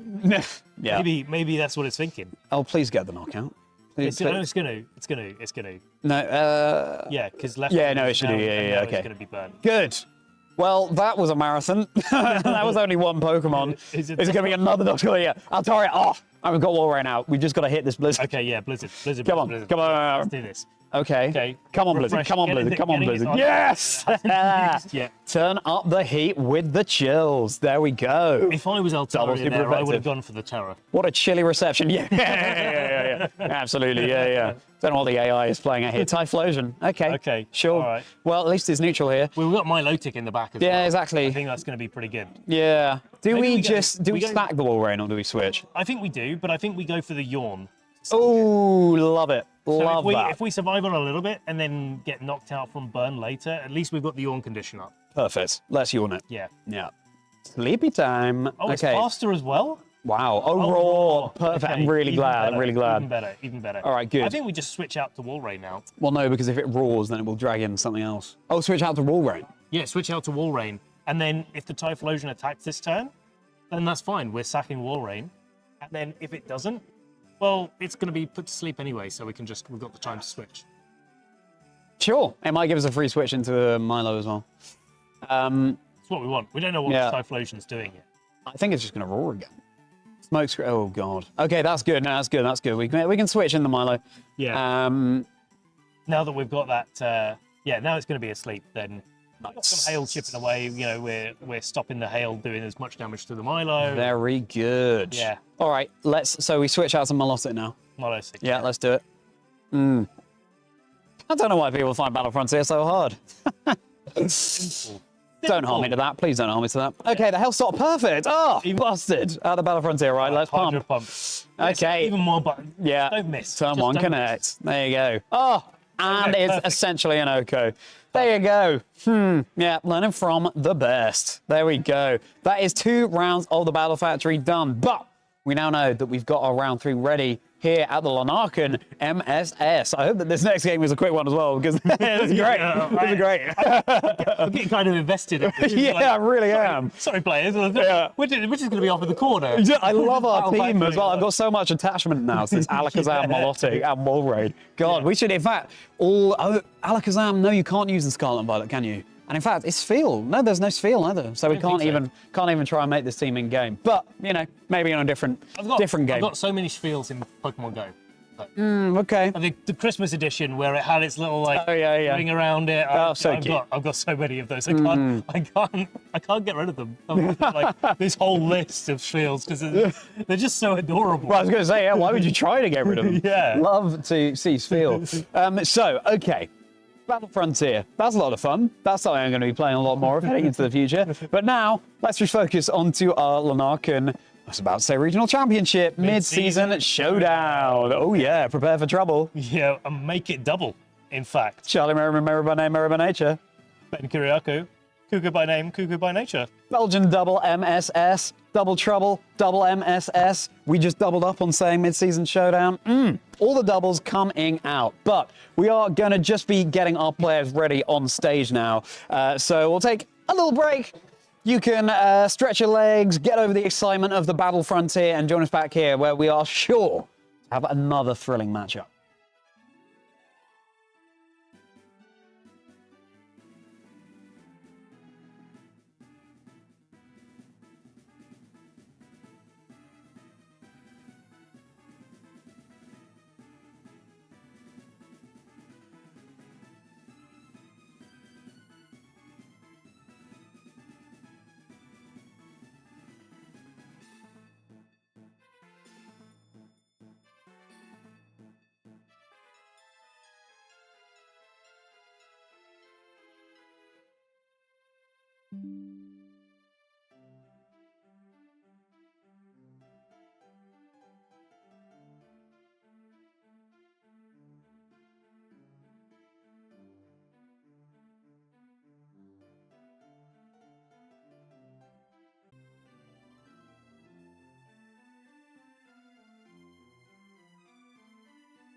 from the battle frontier. Here we are back in the second Lanaken mid-season showdown this weekend, and of course, I'm still keeping it cuckoo. My name's Kyriakou. Charlie, are you keeping it merry? I'm maintaining it merry, Ben. There we go. Merry. Yeah. I'm bringing the joy. Ben's bringing the, well, we don't quite know what Ben's bringing. He's a loose cannon, trainers, a loose hydro cannon.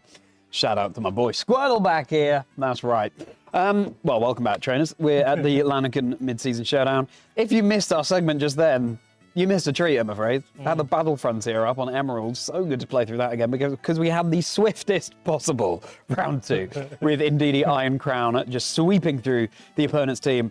The same cannot be said for this particular matchup, though. No, I think this matchup that we've got going on, Charles, who we saw yesterday on the stream, Simone, who we also saw yesterday on the stream, 2 trainers that did give us a little bit of a show, to say the least, coming back both with 2 different teams. That's one of the things that's so great about these mid-season showdown weekends, that people like Shmon are putting on for us, because you have the opportunity to come back to day 2 with something completely different. And here we are with our 2 trainers in front of us.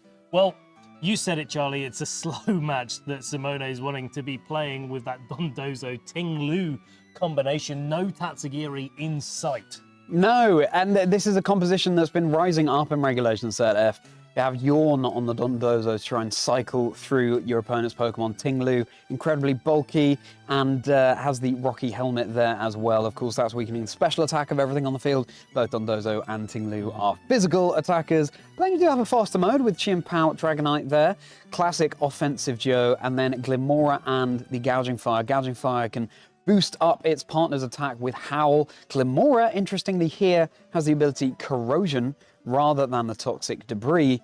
That means that it's going to be able to poison things that would otherwise be immune to that poison. And it has the Toxic Spikes move, so it can set them up manually on the field. Hey, let's just have the poison right now. And yeah, I don't know if there's any interaction. I don't think there is between Corrosion and Toxic Spikes. That would be quite cool as well. That'd be interesting. Like a boosted Toxic Spikes almost, but yeah, I don't think that's quite how that one works. But moving over to Charles' team, it's a little bit more commonplace, the ones we usually see there. We've got the Carmine Raging Bolt, we've got the Choice Scarf Urshifu Rapid Strike, we've got the Substitute Terra Poison, Landorus Incarnate, a Ghost Terror type Incineroar, we've got the standard Rillaboom rocking that Wood Hammer as well as Grassy Glide, and a Sword Stance Ogerpon Half-Flame Mask, which could be really impactful here, where if Simone wants to slow down the pace of the game, going for that Dondozo Ting Lu kind of combination that's picked up a lot of popularity, well, you can just maybe Sword Stance and use that physical attack to best effect. Right, and I think with Charles' team as well, this is really the first true balanced team that we've seen on stream, I would say, all weekend. And it'll be interesting to see that showcased here as well, especially against Simone's. Also, more standard composition, but not necessarily the balanced team par excellence like Charles is running here. So all sorts of setup options across the board, like the Sword Stance on the Ogerpon, as well as Carmine on the Raging Bolt, and then, of course, Howl coming out from the Gouging Fire. Speaking of which, there it is on the field. Incineroar will be glad to be dropping that Intimidate down on the Gouging Fire, at least. Of course, Inner Focus on the Dragonite is going to mean it's not going to be taking a drop to its physical attack stat as we switch to our over-the-shoulder view. So physical attack is all round on the field right now, Ben. They are indeed, and they're going to be doing a lot of work. And of course, Dragonite's Inner Focus blocking the Intimidate, but also this is not the Assault Vest Dragonite that we're used to seeing. This is not the Choice Band Dragonite that we're used to seeing. Instead, it's carrying the loaded dice and it's got access to Scale Shot. Now that's going to mean that it can hit its Scale Shot either 4 or 5 times. It's a little bit of a coin flip as to whether or not it's 4 or 5.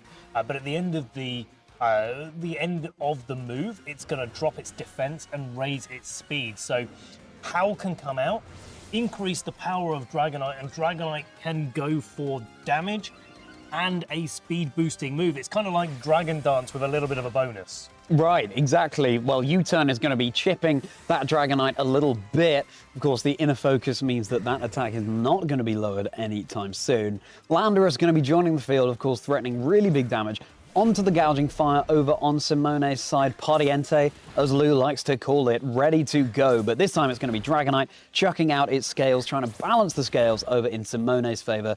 That is loaded dice. It does have the Citrus Berry, the Incineroar. It's not necessarily going to be going down this turn as we switch back to our over-the-shoulder view. So Citrus Berry proving dividends for Incineroar here. Seems like a 5-time hit, though, on that Incineroar. So a really good way to try and mitigate that threat as much as you possibly can. Limit the switching options, but there's a Will-O-Wisp. That is certainly one way to mitigate the damage output of the Dragonite.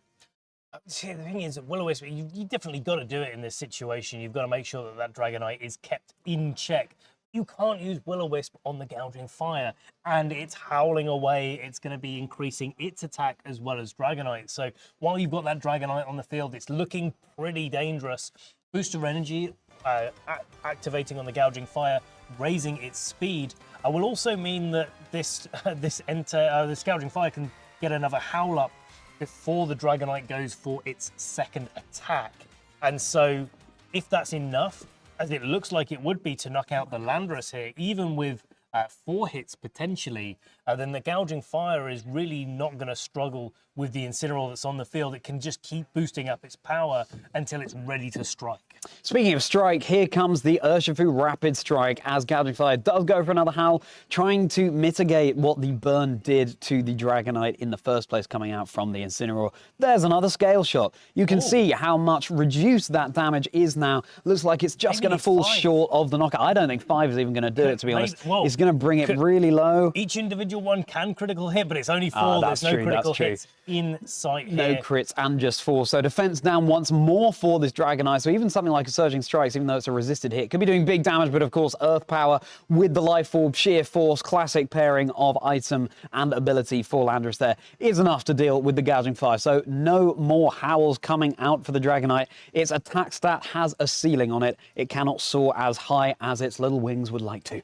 But it can soar as fast as its little wings would like it to right now. With 2 stages of increased speed, it's probably faster than this Shifu carrying the Choice Scarf. And so Chien-Pao coming in, using the Sword of Ruin ability to lower the defensive capability of Urshifu and Landorus means that the Dragonite is probably the primary threat here. Potentially, it's tough. Like I'm not quite sure of my scale shot calcs here, but again, potentially could be enough to start thinking about threatening this Shifu. Maybe in combination with a Sucker Punch could be enough to pick up the knockout, and especially given that the Shifu's carrying the Choice Scarf.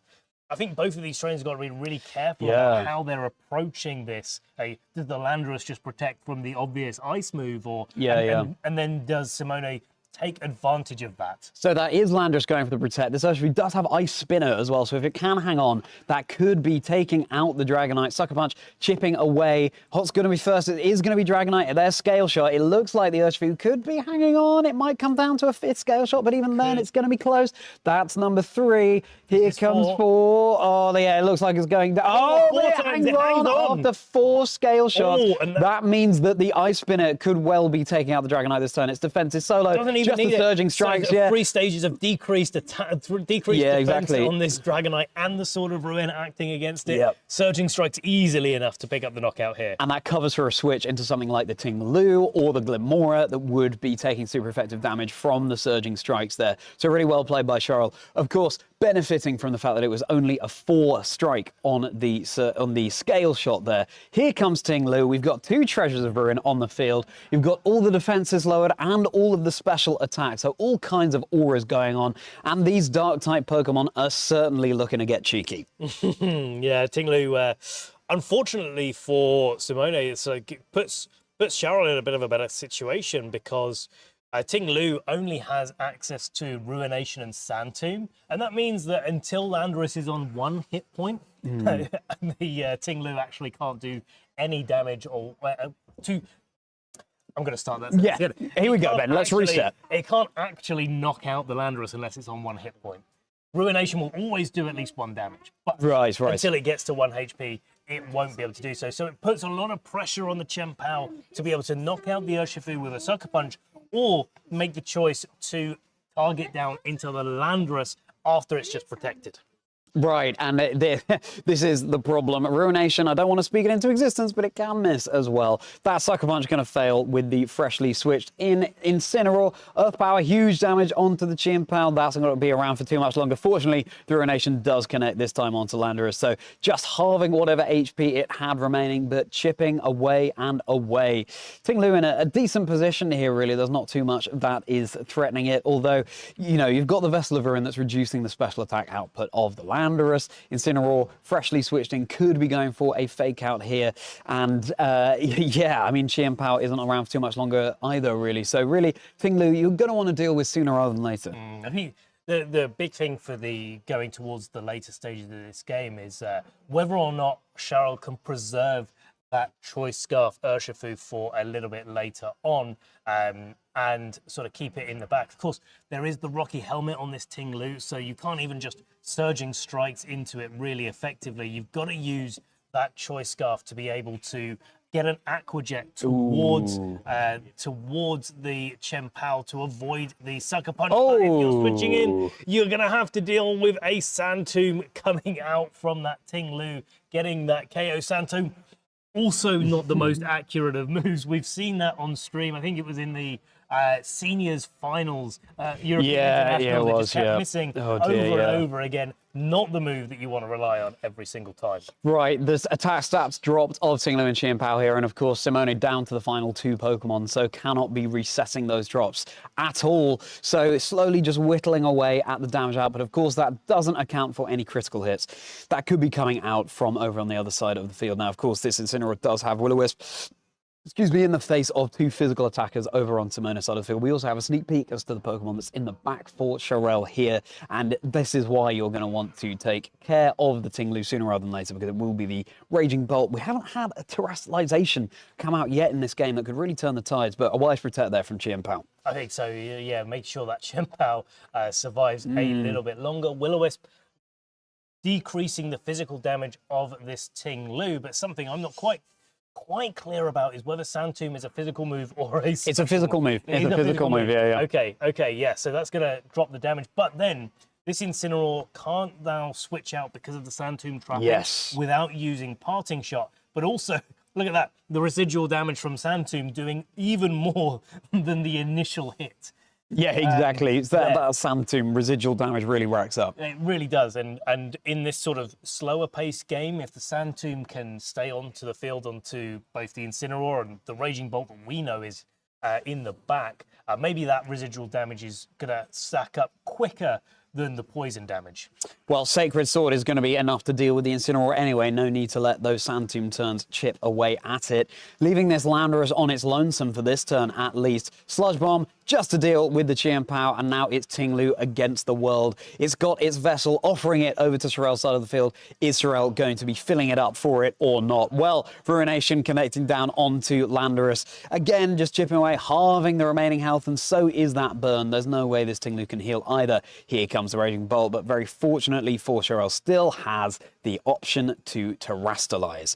And the Ting-Lu burned a couple of Intimidate drops as well. Potentially the Raging Bolt will be okay, even without the Terrestrialization, but you'll probably want to set up at least one Calm Mind, given that the Vessel of Ruin is lowering all special attacks on the field.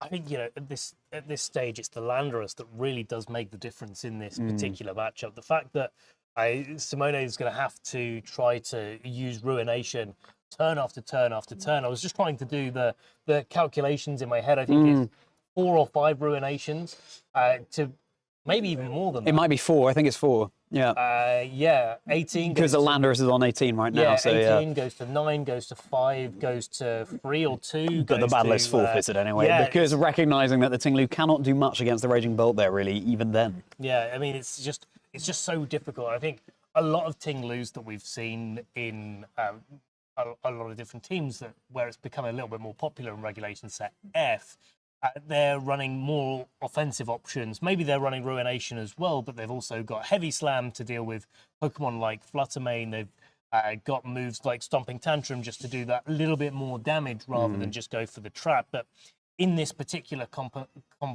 composition, Simone wanting to trap their opponent in with Sand Tomb, put them to sleep with by having your opponent's Pokemon being put to sleep. So, yeah, really, I like the set, but it didn't work out so much in this matchup. Yeah.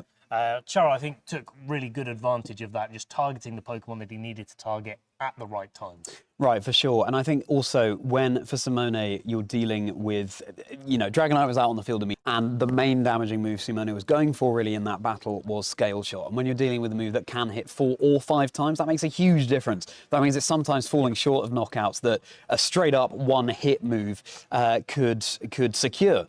And so it's holding the loaded dice, but it's a dice rolling, especially because being down 1 game has to win 2 more to try and secure this Swiss round 3 for Simone. So perhaps going for a different lead here. Engaging Fire, great to get set up with those howls, but when you're facing down a Landorus, it's really, really vulnerable. And again, it's not necessarily the immediate damage output that you want. Simone's team isn't one that relies on immediate damage output, but you do have the option of the Chi and Power. You have the Dragonite that can go for other moves that aren't the Scale Shot necessarily, and then, or you can slow things way down. I think basically the way Simone was playing that battle was that it was sort of in the middle. It wasn't quite slow enough or quite fast enough to try and disrupt Charo. Yeah, and that's the thing. You do have to commit to your strategies there. Maybe a Glimora in the back could have swung the tide. Maybe you don't target down the Urshifu quite as quickly. Instead, you drop the Landorus and decide to use the Glimora instead. But let's get into this second game. Let's see what adaptations they've made. And well,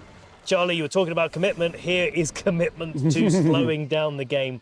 Ting Lu coming out into the 4, but paired with the Dondozo, it's Oblivious, stopping any attack drops from Incineroar. Now, Parting Shot will go through Oblivious, will be able to drop Dondozo's attack, but at least it's free from a turn from that Intimidate. And that means that Wave Crash here could actually be the move of choice. Sometimes, you want to slow things down, but when you look at the lead, it's like, hey, there's 2 Pokemon that are weak to water type damage, and that's the sort of time where you start thinking, hey, maybe I should be going for a bit more of an offensive play. Dondozo has a massive tongue, doesn't it? I've sort of only just realised. It's absolutely insane. It's not going to go out this turn anyway. Going to be flinched by the Incineroar, or at least faked out by the Incineroar. There's the substitute going up from the Landorus. Ruination going to go through that. Halve the damage output. I'm not sure I've seen the interaction between Ruination and the substitute, but yes, it's going to make, I didn't know if it would make the substitute's health halve. So then you'd have to go for another move to try it. But no, the Dondozo is going to be flinching there, and a little bit of recovery to heal up most of what the fake out did to it.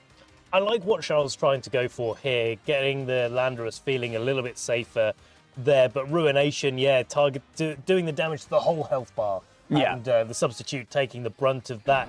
Eventually, Landorus's substitute will be able to take a Ruination, but that's only when it's at a lower stage HP range. And now there's no fake out in play for Charles. You really got to be thinking about the damage output that the Dondozo and the Ting Lu can be doing combined. Only 1 Intimidate on the Dondozo means that Incineroar maybe could be targeted down. Well, it's Oblivious on the Dondozo. Of course, only on the Ting Lu. Ting Lu, right. That the Intimidate was going on. So, you've got ground type coverage, you've got water type coverage. Maybe that Incineroar's feeling a little bit exposed at the moment. Certainly is, Ben. It's time to Incineroar to get even scarier than it once was, going for that Terra Ghost. Of course, what on earth is that, Ben? You're just trying to freak us out with some spooky noises. The thing is, it wasn't quite spooky enough. If anything, I'm scared because I don't know what was going on rather than by the noise itself. But the Will-O-Wisp is going to connect down into the Dondozo, and it's going to be so effective that the Dondozo is just going to stop dead in its tracks as we go to our over-the-shoulder view. So that is certainly one way of lowering the attack stat of the Dondozo. Going for the burn. The Landorus protected by whatever the Ting Lu was going for there, and the Ruination into the Landorus there, and a Yawn being able to be fired off from that massive mouth of the Dondozo into the Incineroar. So perhaps wanting to force a switch out there so that Incineroar doesn't fall asleep. And Yeah, I like the idea of going for the yawn onto the Incineroar, because the likelihood is that the Incineroar is going to be going for a parting shot, getting on out of there, switching up the board state, and getting another Pokemon in for Charl. But instead, sticking in and going for the Will-O-Wisp gives the opportunity for the parting shot this turn to potential of yawn, or the going to sleep effect of the yawn. It's going to be, though, a hard switch out from Incineroar into the Raging Bolt. And Lander is able to set up yet another substitute. Let's hope this one can stick around for a bit longer. Sandtomb into the Landorus, so predicting a switch there, because being a part flying type, Landorus will be protected. Yawn seems to be going into the Landorus there as well, so a much freer substitute there for Charl than it was in the previous turn. Now, you'll have noticed that the health bars over on Simone's side of the field are still very, very good, given that we're a few turns into the game. Charl just getting set up in order to be in the best possible position to start, deal out damage, and have his Pokemon on the field for as long as they possibly can be, especially with that substitute. Raging Bolt looking a little bit threatened because the Tinglu this time is not burned, so it would be taking super effective ground-type moves, especially because the Terror has been spent on the Incineroar. So the Raging Bolt is going to want to, you know, try and get done what it can against the Tinglu before it goes down itself. I like this targeting from Charl, going for the Tinglu, trying to knock that out first, get the Vessel of Ruin ability off the field, and then you can sort of focus down into the Dondozo, especially since the Dondozo's burnt. It's much, much less of a threat right now. But what is a threat is that Ruination coming out from the Tinglu. Tinglu most notably going before the Dondozo. Yeah. These are two very, very slow Pokemon. Yeah. But the order of operation is very, very much important here.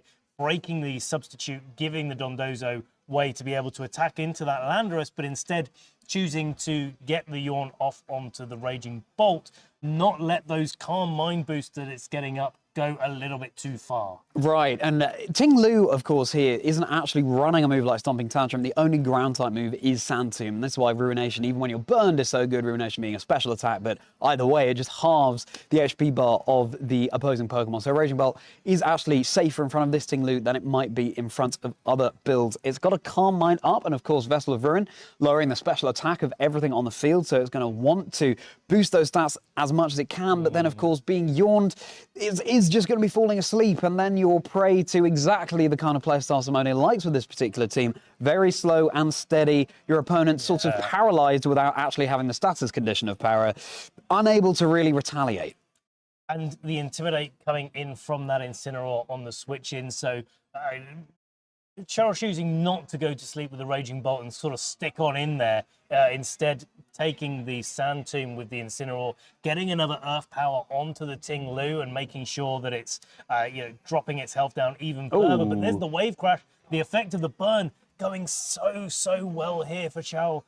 Landorus hanging on from half with just 6 hit points remaining, and it's really impressive for that Landorus, I've got to say. A Wave Crash is not a move that's just shy of doing damage, and so, yeah, seeing it hang on there and get another opportunity to launch an attack into the Tinglu could be pretty impactful.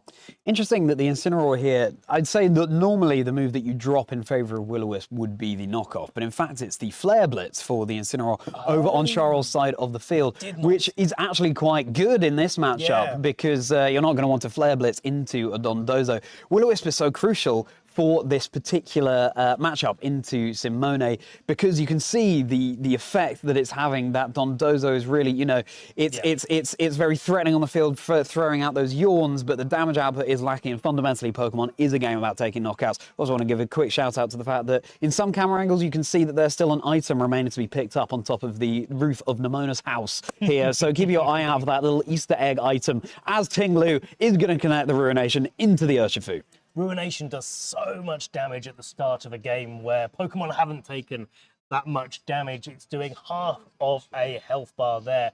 Landorus protecting itself, of course, from the Wave Crash, and this Dondozo recovering the health that it loses to burn just now. So just keeping itself at the same hit points to what it was previously. But again, it's...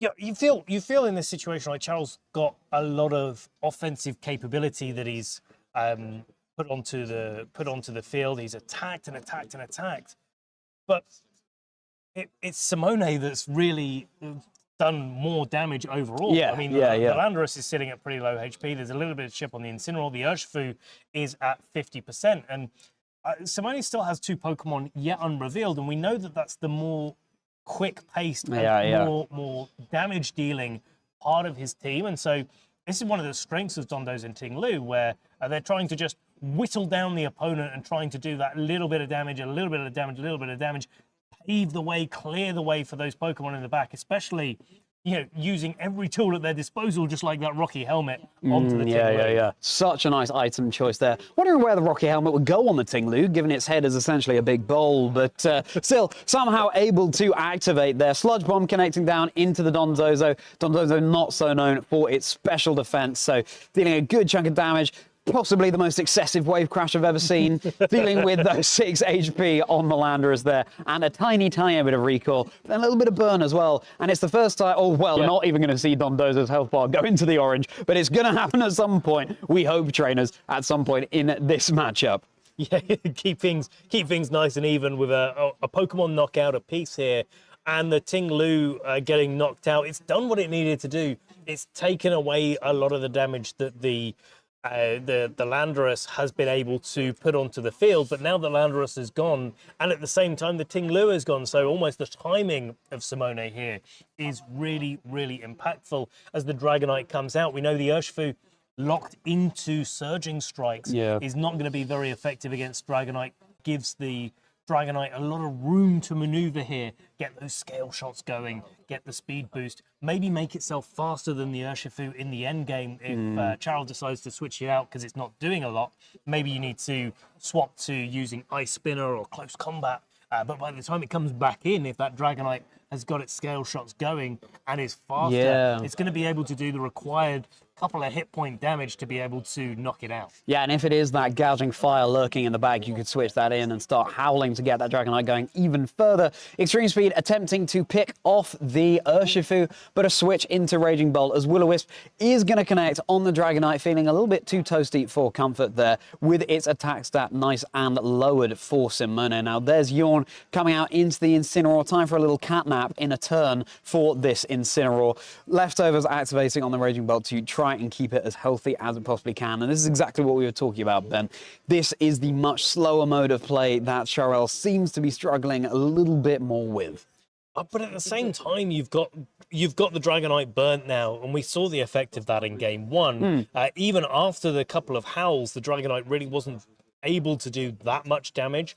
This Raging Bolt is threatening right now with a Dragon Pulse, and of course, looking at the Dondozo's moves, Wave Crash and Heavy Slam are both going to be resisted by Raging Bolt. So while Cheryl was looking like they were struggling a little bit in the early game, it will depend on what the last Pokemon is for Simone, but I think they've turned it around. I think knocking out the Ting Lu opens up the door for Raging Bolt to do a little bit more. The Yawn is going to put a lot of pressure on and stop Cheryl from going for Calm Mind quite as easily, but it is supported by the Will-O-Wisp, and I think that's really what Charles done so well to maneuver himself into a position where, yeah, okay, you're not doing that much damage, but you're not taking that much damage either. Sure, you're not, and I guess Simone just making it more difficult than it was in Game 1, so it's really cool to see that switch up. Here comes Urshifu back into the fray. Dragonite just keeping itself safe this turn with Protecticles, holding the loaded dice rather than the Assault Vest or the Choice Band, so it's able to do that. Parting Shot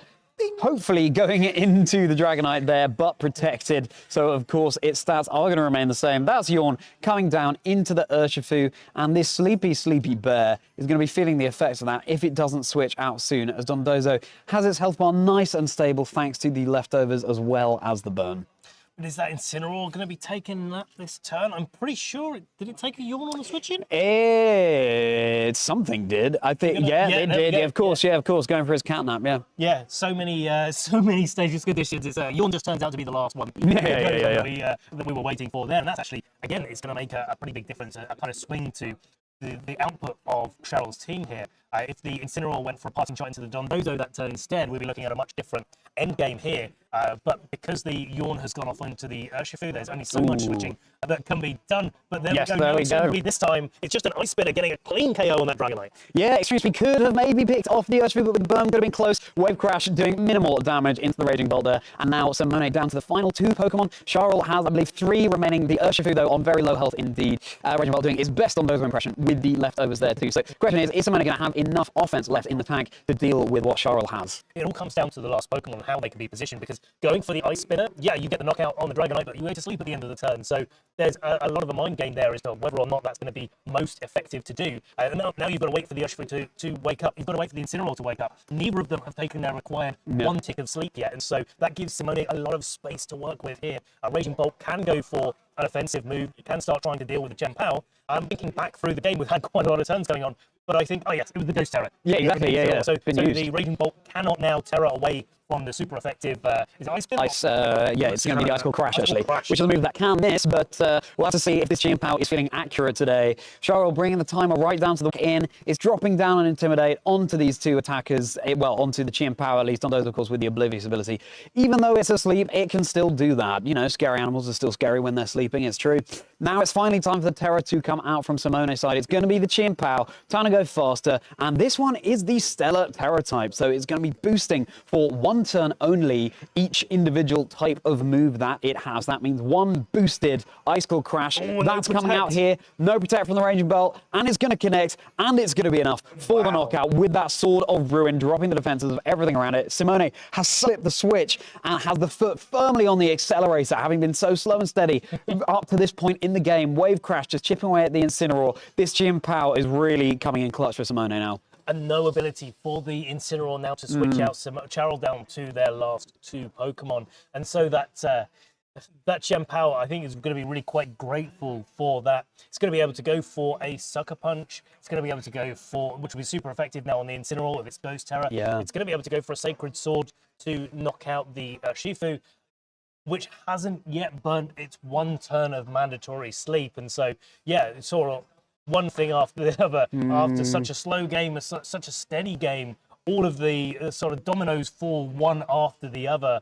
When you get those critical knockouts, everything sort of falls apart in this sort of balanced defensive game. And here we are. Getting the 1 ghost type. So what Chien-Pao has remaining is very good for Simone. It is that Sucker Punch, which is going to have still that 1-time Dark Boost thanks to the Terra Stella. So Simone showcasing very well how to play the Terra Stella, the new mechanic that we have access to thanks to the Indigo Disc DLC. And now you can just whittle away at the health bars over on Charl's side of the field. Incineroar taking the non-boosted by the Terra Stella anymore. Ice Cold Crash. Citrus Berry, you do have to get through that, and so it's going to be around on the field even with another turn of sleep for a bit longer because Dondozo. Is it going to be a crit here? No, it's not. Not even a crit may have been able to knock out that Incineroar, but I really like the way that Simone is going about this end game, not going for the Sucker Punch, knowing that Will-O-Wisp and Parting Shot are some of the moves of choice. Certainly Will-O-Wisp would be very effective for this Incineroar, should it have been, instead of taking a nap, actually keeping itself awake and able to move. And I think this really does showcase this game what the effect of Pokemon being asleep are, and the choice out. Do you switch out or do you take the situation? It was burnt. So maybe it's not the best Pokemon to be knocking out on that turn. Maybe you do have to keep switching things up in order to make sure that your Pokemon are still awake, they're still able to attack. Give your opponent a few more things to think about. Right, so this is really interesting heading into Game 3 because Game 1 seemed to be more the pace of game that Charl preferred. Game 2 certainly more that Simone preferred. So heading into Game 3, what do? If you're Simone, do you just go all in with fast and hard, try and catch Charl off guard, excuse me? Or, we've got a lot of setup moves on the field here as well. Do you try and get one of your Pokemon nice and ready to go, deal out massive damage, and try and catch your opponent off guard that way?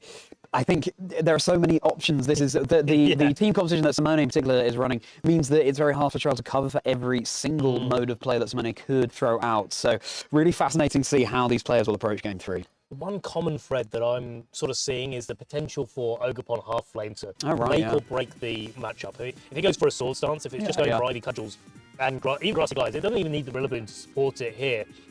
I don't think it can just it can just go on the offensive after a sword stance with those moves. It's super effective with the Ting Lu, and the Ting Lu goes for its Terra Poison, then you can start Ivy Cudgeling. And I think what Cheryl needs to be thinking about is how do you break down the Dondozo Ting Lu a little bit quicker. Yeah, that is ultimately what threw a bit of a spanner in the works for Charl, and burning them is a fantastic option. Also, the fact that the Ting Lu doesn't have a very heavy hitting ground type move, that's something that Charl can leverage to their advantage. Of course, as you were saying earlier, Ben, you try and trap in with Santum as well as Yawn so that the Pokemon are forced to fall asleep. But as long as Charl is able to pivot around, then maybe that's not going to be able to happen. It's a different lead once more coming out from Simone in Game 3. Gouging Fire as well as Dondozo. There's Incineroar and Urshifu coming out for Charl. Now this looks like a little bit more of an offensive mode there for Simone, rather than just leaning into the Dondozo Ting Lu straight away again, instead opting to boost up the damage of the Dondozo, not leave it on the field for turn after turn after turn being burnt and doing a pretty low damage overall with its options of Wave Crash and Heavy Slam. Instead, kind of doing what the Dragonite was trying to do in Game 1, where it was howling it up, maybe it got burnt, but it's okay, you can just keep on howling it up, get past the point where Burn is reducing your attack to, and then start doing sort of positive amounts of damage.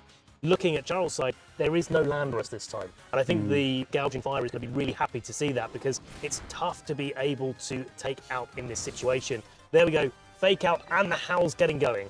Howl on the Gouging Fire. Dondozo, I'd fear a Howl coming out from that massive bowels of the Dondozo there. Surging Strike's good for a little bit of chip going down into the Gouging Fire. But, you know, that's already nearly half health dealt to the Gouging Fire there. Dondozo, of course, flinching thanks to the Fake Out that came out with a bit of leftover recovery as well. Wouldn't be surprised if we see this Dondozo stick around with a green health bar for a little while. So it depends on how much recoil it's going to be taking from the Wave Crashes, because if another Howl comes out from the Gouging Fire, boosting itself up to 2 stages of increased attack, maybe it could knock out the Incineroar, even if the Incineroar goes for its Terra Ghost that we saw in the last game. I wouldn't put a lot on it, but it's definitely a possibility. Yeah. We're getting to that stage of increased attack where that's something that these trainers are going to have to consider. Another thing that Charl has to consider is that Urshifu with Surging Strikes locked into that now.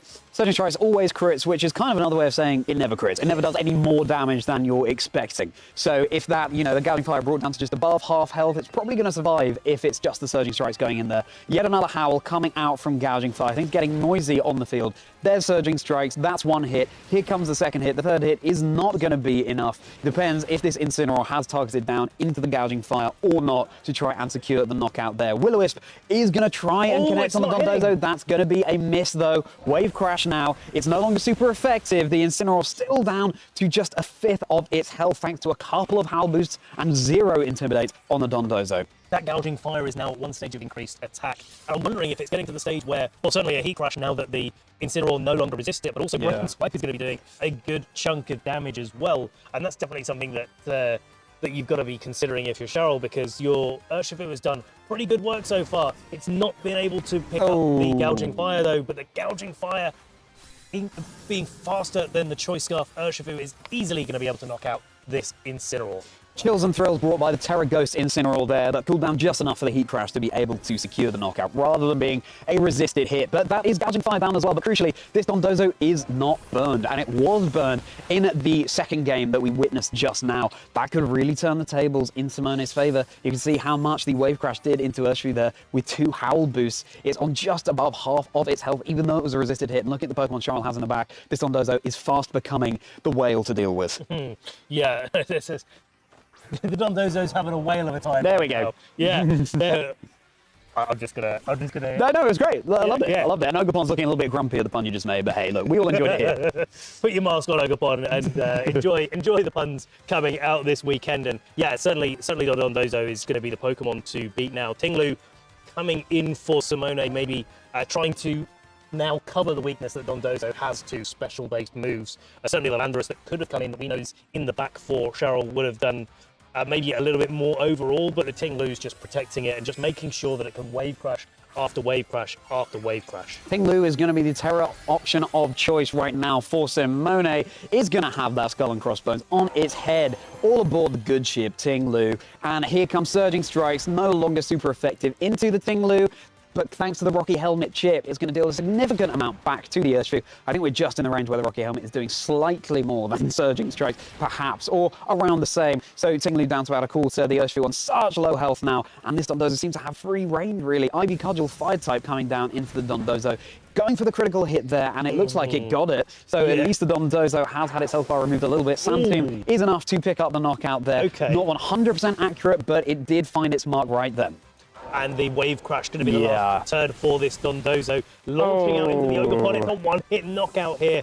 Going to be doing all of the HP damage and taking that all in recoil as well. Of course, worth mentioning that the Dondozo was a Terra Grass, so the Ivy Cudgel trying to target down at the potential of Dondozo going for its Terra to make itself take less damage from a grass type attack, but instead Ting Lu makes itself a little bit weaker to those earth powers, but you can't earth power into a Ting Lu when that Dondozo is sitting there looking so threatening. Oh, Dondozo hangs on as well. So disappointing for Sherelle. Landorus does dodge though. What was the move coming out from the Ting Lu? The Santoon. No, it would have been the Santoon. Yeah, Ruination. That is a super effective double boosted wave crash coming out from Dondozo. And yes, the whale doesn't fail. Whale not failing at all. Simone taking the win in really tough. We've got to call it out. We've got to address the elephant in the room, the whale in the room, so to speak.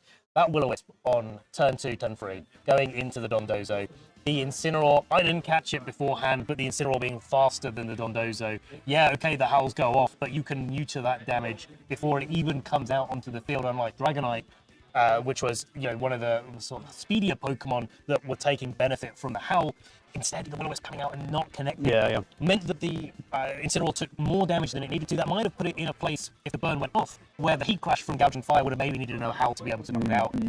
It just changes up every decision that these trainers have to make. The Incineroar's a bit more, the Dondozo's doing a lot less damage for the rest of the game, and it's taking a little bit of HP loss each turn as well, makes it easier to knock out rather than kind of recovering its health back with leftovers. And so, did make a big impact, but these things happen. And you've got to take advantage of it, and that's what Simone did in this match. Oh, absolutely. Will-O-Wisp is a move that isn't 100% accurate. That just happens sometimes. That 3-game set really showcased 3 different tempos of playing. Game 1 was that more medium, trying to do like for like. Game 2 was certainly the slowest that we saw. And then Game 3, turning up the momentum over on Simone's side and going to show how that can affect the mental state of the opponent as well. Trying to budget for it. If you're able to outpace your opponent and catch them off guard, then suddenly you've got that surprise element in your favor as well. So really nice showcase of all of the mental factors at play in this game. Yeah, so that's the thing when you're playing these kind of more slow balanced teams like Dondozo, Ting Lu, you've got to be aware of all of the different ways that you can run it, all of the different options that you have coming into a game. Because as you said, Charlie, and it's such a great point when you're looking at this team. It's so difficult to know how to lead against it, but also quite difficult when you're playing it to know which lead to go to. How does your opponent react to each potential scenario that can come out? And I think Simone called that really well in all 3 games, actually. Even though Game 1 went to Cheryl, I think Simone still played that so well. It was only down to the sort of end game where it really kind of changed things up. And I just like the way that he really leveraged all of the synergy in that team and showed us in each of the 3 games what it can do. Right, and I'm just thinking about that Game 3, and, Charles did have the Raging Bolt in the back, and that really needed to be on the field. Well, he didn't bring it to the game, but did have the option on the team. Really needs to come to the fray as soon as it possibly could have done it. Of course, it wasn't even present as an option, but in order to deal with the Dondozo, this is the thing. Multiple leads that you can go with, but also the Dondozo, is it just going to be a bulk on the field that's difficult to remove, or is it going to be an offensive threat as well? And it's very hard to budget for all kinds of playstyles that this team offers, but we've got to give credit to Charles as well, who was playing around so well in that game. The first game, of course, went in Charles' favour, did everything they possibly could against Simone, identifying that Will-O-Wisp was going to be crucial, but ultimately it did go Simone's way. Yeah, I think you mentioned the Raging Bolt, but I want to expand on that slightly because there's so many ways that you can play a Raging Bolt. You can play it these sort of more offensive orientated ones. We've seen Life Orb, we've seen Booster Energy, we've seen even the Assault Vest ones can be fairly offensive in the moveset, but they can also play a little bit more defensively. But the one that's got really picked up in popularity that gives an overall really nice utility is this Calm Mind variant that Charles was running. Now, that's got some ups and downs. You've got the ability to boost yourself up, you've got the ability to do a little bit more damage, you've got more staying power because your defensive capability is increasing. But in this case, you can only Thunderclap. Yeah, exactly. And so you're relying on Dragon Pulse because it's got to yawn first. It's not going to go for those offensive moves under risk of a Thunderclap, right? So, yeah, I think there's a lot of stuff to be gleaned from the way that each of these trainers have built their team and the individual choices that they've made, how that affects these sort of matchups where, hey, I really want to use an electric coverage into Dondozo, but tough luck, not going to really work too often. Sure, there's so much to unpack from that matchup, as there is with all kinds of matchups. But for now, I think we're going to take a little bit of a break to decompress. We'll be back very shortly. Don't go anywhere. I'll still be merry. We know that Ben's still going to be cuckoo.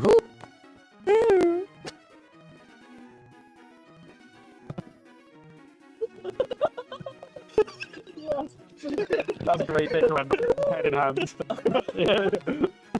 did not expect that sound. Like I'm tired ghosting all over. Like a dance. Is that like your dance on this? Maybe it is. Oh yeah, you called me cuckoo. I'm going to try and lean into it. Yeah, that was great.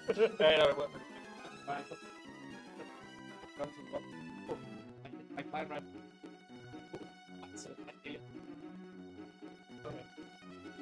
Like, at this point, like,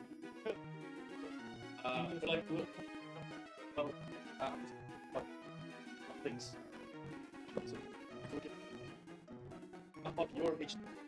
Okay. Just gonna try and accidentally. Oh. You can guarantee.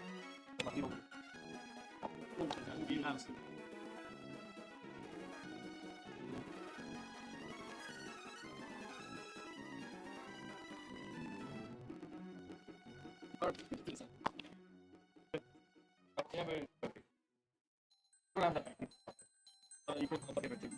No, it's not that I was trying to unplug everything. I was just trying to see where this is the only thing that's connected.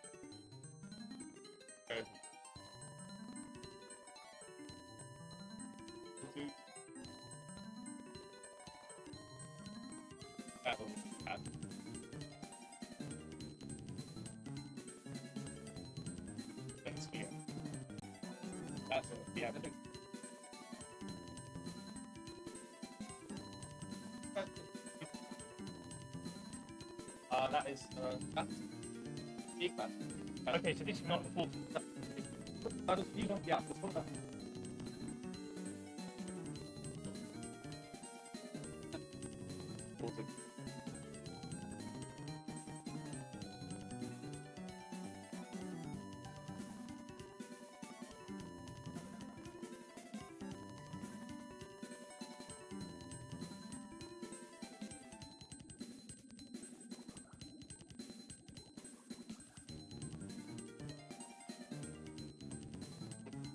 Hang on a second.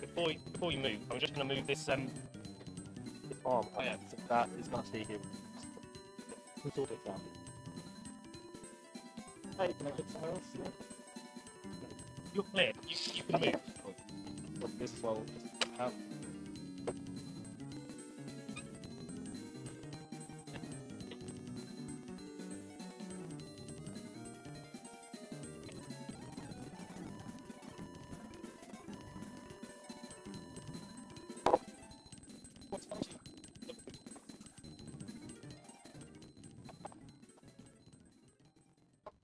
Just That's really cool.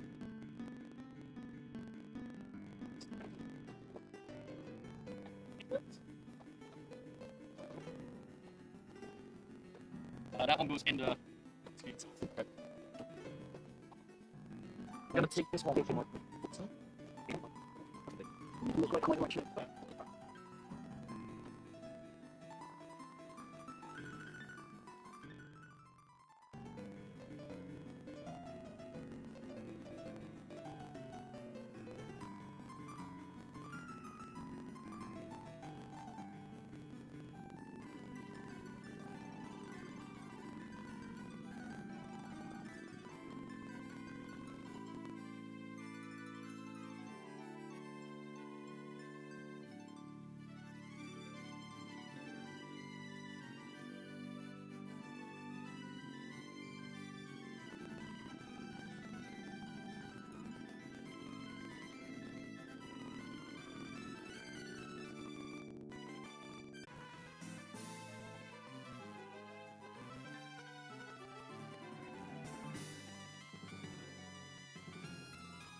Well, this weekend, and we've got our top 4 from this mid-season showdown getting ready to go. But just before we get into that, there's something else we wanted to have a little bit of a different kind of shout out to, and I think, Charlie, I'll let you take the lead on this one with your new podcast.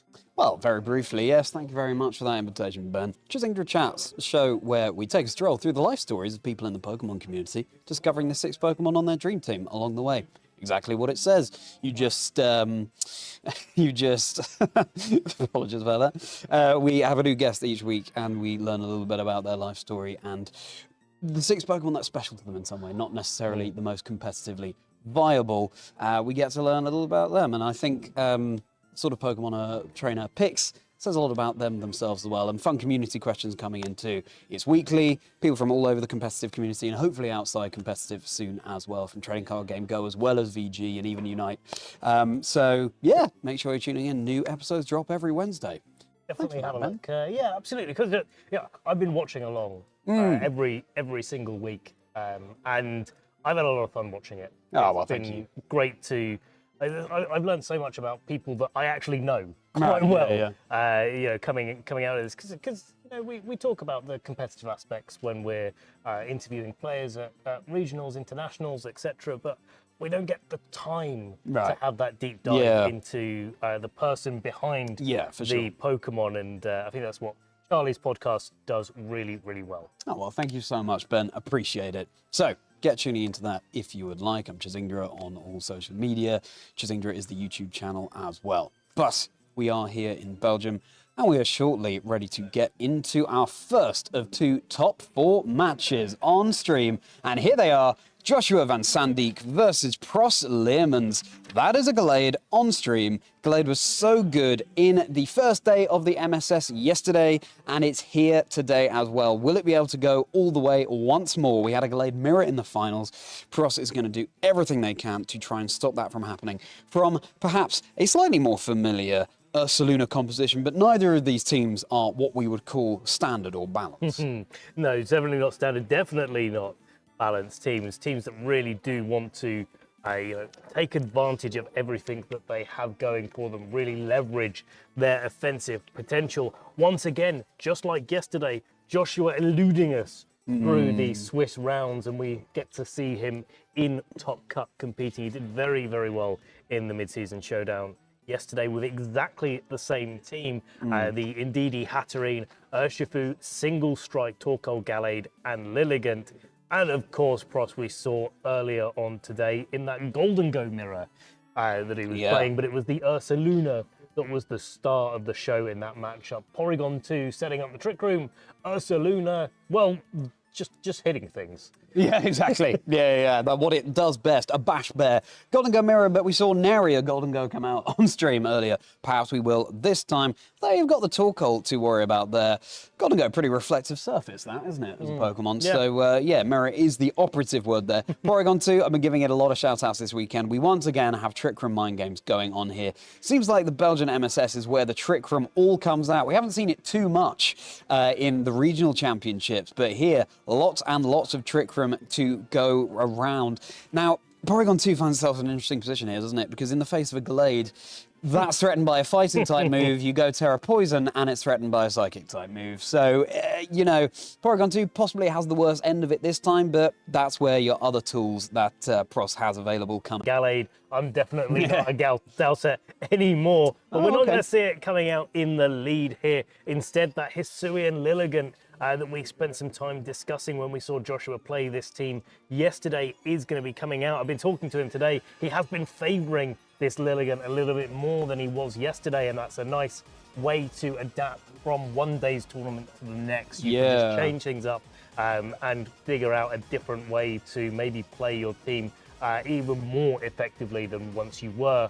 As it stands, Incineroar and Porygon 2 have a little bit of a decision to make for Pros, because if you allow this Lilligant to go for maybe even a Sleep Powder, maybe an After You, then it could put you in a little bit of a difficult situation for that Porygon 2, or in fact Incineroar. I'm just going to have a little look at the team Not holding sheets the there. safety goggles. Not holding the safety goggles, so yeah, could be susceptible to that sleep powder. Certainly could, and the Incineroar over on Pross's side of the field, the Terra option there is the Ghost, so if it is a close combat into that slot, then and the Incineroar Ghost of the Terra would go from being super effective to doing 0 damage. Fighting type, of course, does nothing to Ghost types. There's Sue and Lilligant, slightly lopsided crown there. Enjoy the funky positioning of that. Torkoal is going to scout out for a turn.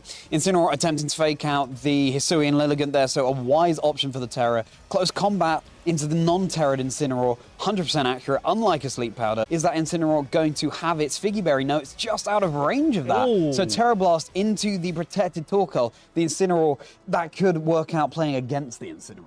I think it will. And Yeah. no, I was a little bit worried in that turn that for Pross, whether or not the Trick Room was going to be going up in that turn. Seeing the amount of close combat damage, putting it in range of an eruption from this Torkoal would have maybe put it into a difficult position, but it doesn't need to be in Trick Room. With the RDU coming out, Eruption going first. This Torkoal's getting a little bit more speedy, knocking out the Incineroar and doing more than 50% to the Porygon 2. Porygon 2's virtual duck pond is getting more than a little lukewarm here after that eruption has boiled the water, but Trick Room has been able to go up. The question is, does Pross really want to do that? It depends what's in the back. Of course, Torkoal is now the slowest thing on the field, able to go for those big eruptions, but you can easily terrestrialize your Ogerpon. Wellspring that's just come out now to remove the neutrality to fire-type moves and get a special defense boost in the process. So the question is deal with the Ogerpon once if an eruption does go off and picks off the other pieces around it. The problem you've got there is that Lilligant is in the sun. It's a grass type Pokemon. It's got Solar Blade that it has access to. Yeah. And so, yeah, great. Go for the Terra Water. You're going to be doing a lot less, or taking a lot less damage from the eruption at tick number 1. But tick number 2 never actually comes into the fore because you are at risk of taking that grass type damage. Well, Terra coming out as perhaps predicted over onto Pross's side of the field, going to be the Ogerpon. Solar Blade is not going to be opted for this particular turn because Urshifu has switched in favor of the Hisui and Lilligant. There is that all-important special defense boost right now, but Torkoal can quite safely attempt to pick off this Porygon 2, which it does. And Ogerpon's still taking about a quarter of health from that. Very impressive indeed. Sun is up, so of course Ivy Cudgel not going to be doing as much damage as it would have done. It is boosted by the Terror, of course, coming into the Torkoal, meaning that its eruptions will not be half as effective because eruption, the damage output is affected by the amount of health you have remaining. And here comes another scary bear to face off against Joshua's own. The switch there actually made quite a lot of sense. If you go for the Solar Blade or the close combat into the Ogerpon and it goes for the Spiky Shield, the Focus Sash on the Lilligant would have been broken. And I think that's something that Joshua was keenly aware of in that turn, and instead just playing a little bit more safely. The Urshifu coming in, it's carrying the Choice Band, can go for a Sucker Punch as well. And so, yeah, it doesn't have the Terra option to be able to maybe increase. Oh, it has Terra Poison. So the Urshifu could launch out some powerful Sucker Punches with a Choice Band. I wouldn't be shocked, depending on how this Ogerpon is trained, as to whether it would be knocked out from this range. Certainly potential after the Earth Power coming here, but a Swords Dance boosting up that Ursaluna. It's going to get the Flame Orb next turn, but that's a close combat. No Terra option available, no Terra Ghost available for it whatsoever, and it's going to go down in 1. Ursaluna taken out before it can do anything other than a cheeky Swords Dance, not able to reap the benefits of that setup move. Unfortunately, Urshifu so threatening on the field with that Choice Band. Really cool to see that over the Focus Sash. You've got to imagine, given that this is a Trick Room team, this Urshifu is built a little bit bulkier, and so the Focus Sash not so useful. Of course, Focus Sash allowing you guaranteed to survive on 1 HP as long as that slot isn't doubled up into, but if you invest in bulk, you can choose a different item in order to boost up something that maybe your Urshifu isn't so proficient in. And now Indeed's here to provide some redirection. Urshifu's here, you can't protect in front of it. Joshua has given us a masterclass. Absolute masterclass. And now, yeah, the Ivy Cudgel Let's just check this while I'm talking. The Horn Leech as well are the 2 damage dealing options. Both of them, of course, single target and can be redirected by the Follow Me. Choice band, close combat, as you say, can't be protected against, can't be spiky shielded against. And I think this is a wise play to sort of have this turn play out. It's going to give Prost the most amount of thinking time going into the next game because, yeah, I think just all the way through that match, here it is, the Ogerpon finally getting knocked out and Joshua taking the win. All the way through that match, Joshua was in the driving seat. Yeah, this is the thing. I think Hisuian Lilligant, you see that in the lead, and you've got to cover for so many options. Is it going to try and put something to sleep? Is it going to try and secure a knockout with, be it Solar Blade or Close Combat, Solar Blade going off in 1 turn thanks to being in the sun, as long as Torkoal is on the field. And so trying to pivot around, especially because the Incineroar doesn't have access to the safety goggles, is so difficult to do. So it's a really good lesson in just the presence of a Pokemon being something to play around, whether you actually, whether it's actually going to be on the field or not. Yeah, that's the thing is there's so many different ways that a Hisuian Lilligant can play, and given the fact that it's got Terra Ghost, I think that opens up all of the options as opposed to, you know, maybe it can double protect, or you can double protect in front of it and you know, kind of see where things go in turn 2 rather than turn 1. But because that Lilligant can resist or become immune to the fake out, it just says, well, sometimes I'm going to sleep powder, sometimes I'm going to after you, sometimes I'm going to close combat, sometimes I'm going to do this. And you really got to be accurate when you're playing against it, especially when your team is naturally a little bit slower and more susceptible to these kind of fast threats. And certainly Torkoal going first and going for an eruption is a fast threat that you have to worry about, not just as much as when it's in Trick Room and you set it up so that the Torkoal can still carry on going first. Right, for sure. And that's just that, you know, we've just talked about the Hisuian Lilligant mode there, but then there are others like Indeedee Hatterene, we saw a lot yesterday at the Belgian MSS. Which of them is going to be setting up the Trick Room? Hatterene can then dish out massive damage there as well. Got Indeedee to redirect. So real uphill struggle, I think, for Prost to work out the game plan going in, what leads to go for. I think, you know, even though the Incineroar doesn't have the safety goggles, you do have Golden Go that's good as gold ability. You have a Moongus and you've got the Ogerpon Wellspring. As long as they don't terrestrialize, they're going to be immune to sleep powders. So having something lurking in the back like the Ogerpon, like we saw in game 1, could switch that in to catch a potential sleep powder. But then again, Lilligant could just go on the offensive. I wouldn't be surprised, though, heading into this game if we see Joshua completely switch up the leads and try and angle for one of the other modes the team offers, potentially the Indeedee Hatterene, for example. Could be a good strategy. I think once you've got a game in your favor, you can really switch things up and try something different, because you've got an opportunity for it not to go as well as in game 1. But no switch ups here. Torkoal and Lilligant, Hisuian form, of course, coming out. There's that Golden Go that you mentioned paired up with the Ogerpon.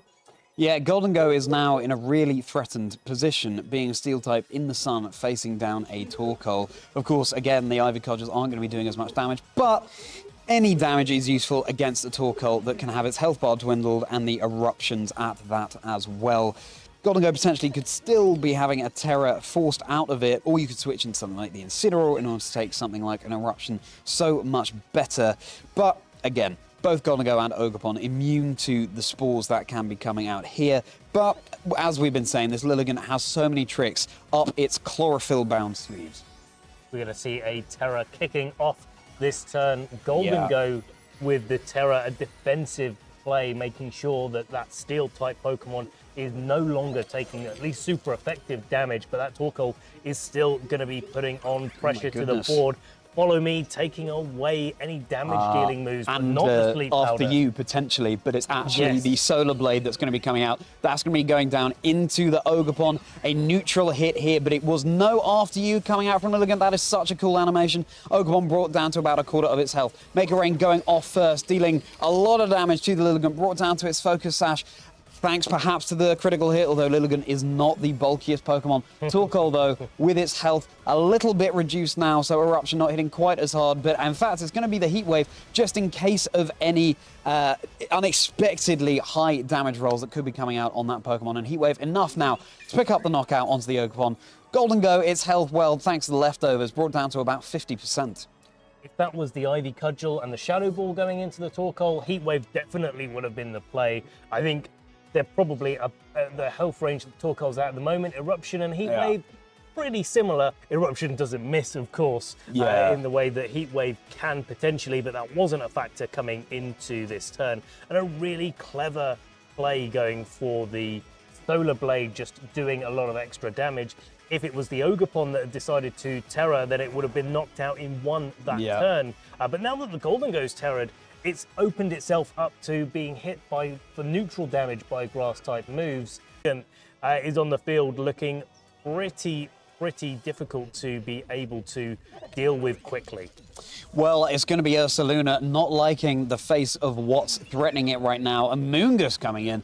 Really bold switch given there could well be a Heat Wave coming in. But Torkoal is going to be leaving the field here as well in favor of Urshifu joining the fray. Of course, it will be the single strike variant. Solar Blade charging up, presumably. This is into the Amoongus. It could be hit by the Rocky Helmet. No, but it's going into the Golden Go, the Terra Fairy Golden Go, which is going to be taking the remainder of its health bar. That is also the Terra option for Pross down. Still up Joshua's sleeves, come out later on in the game, though. And Amoongus gets to switch in. It's going to be able to redirect any attacks away from Ursaluna, but Pross, playing the bait here. It's like, hey, here's a big, dangerous, threatening Pokemon, and just trying to switch that out to get a little bit more of an advantage, knock out the Hisuian Lilligant, and then play the game from there.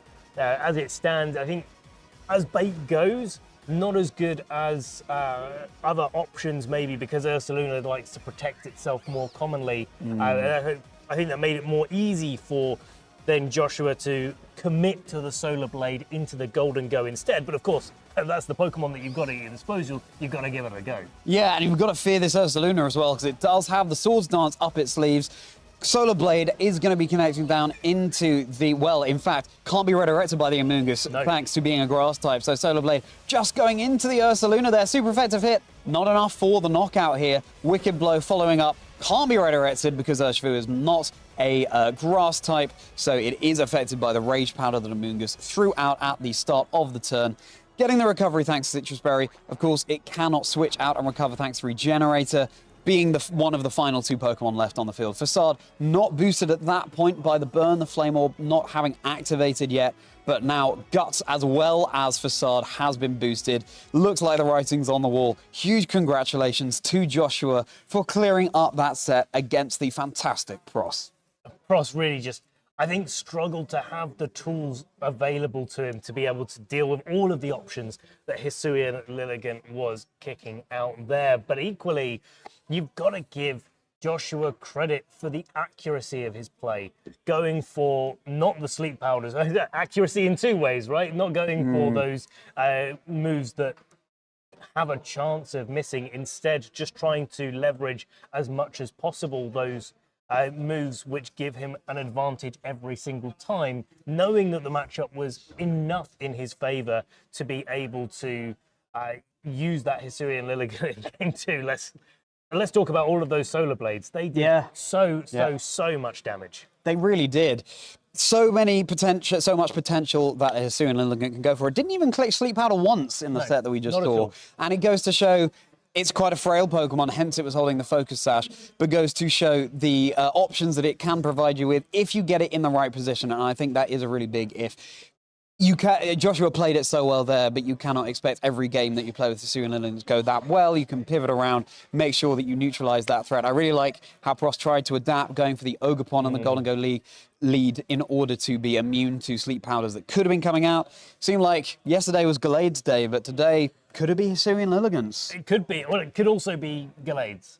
It could also be Gallade's, true. So it could be, so we'll see. I mean, Joshua makes his way to the finals as well, and has an opportunity to play against the other player that will be joining him in the finals. We're going to be able to find out who that is as well, because we have the opportunity and the time to be able to stream both of the top 4 matches in this mid-season showdown before we get, of course, into that grand final. Now, correct me if I'm wrong, I believe Joshua was our other finalist yesterday. Yes. Yes, so potentially Joshua could turn being a finalist yesterday into being the champion today here at the mid-season showdown. So all of these stories are building and building over the entire weekend. And Joshua, I mean, first of all, huge congratulations for reaching the final both days here at the Lanaken MSS. Lanaken, sorry, my pronunciation, my Belgian needs to be brushed up on a little bit there, but especially with this team composition that is really quite hard to pilot successfully. And Joshua just seems to have it down, seems to know exactly what to do with it.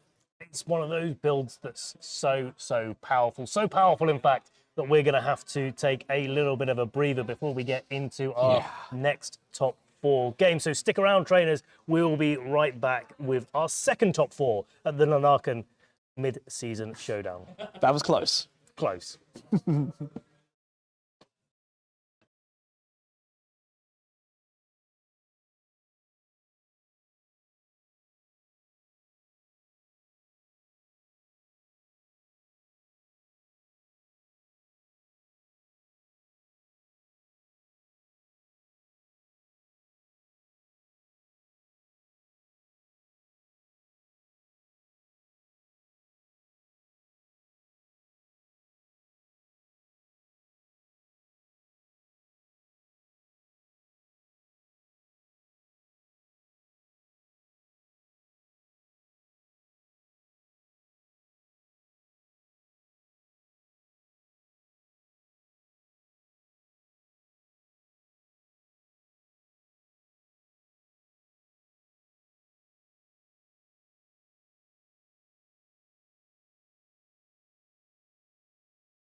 Top 4, Part 2, Electric Boogaloo, Ben Kyriakou, Kyriakou.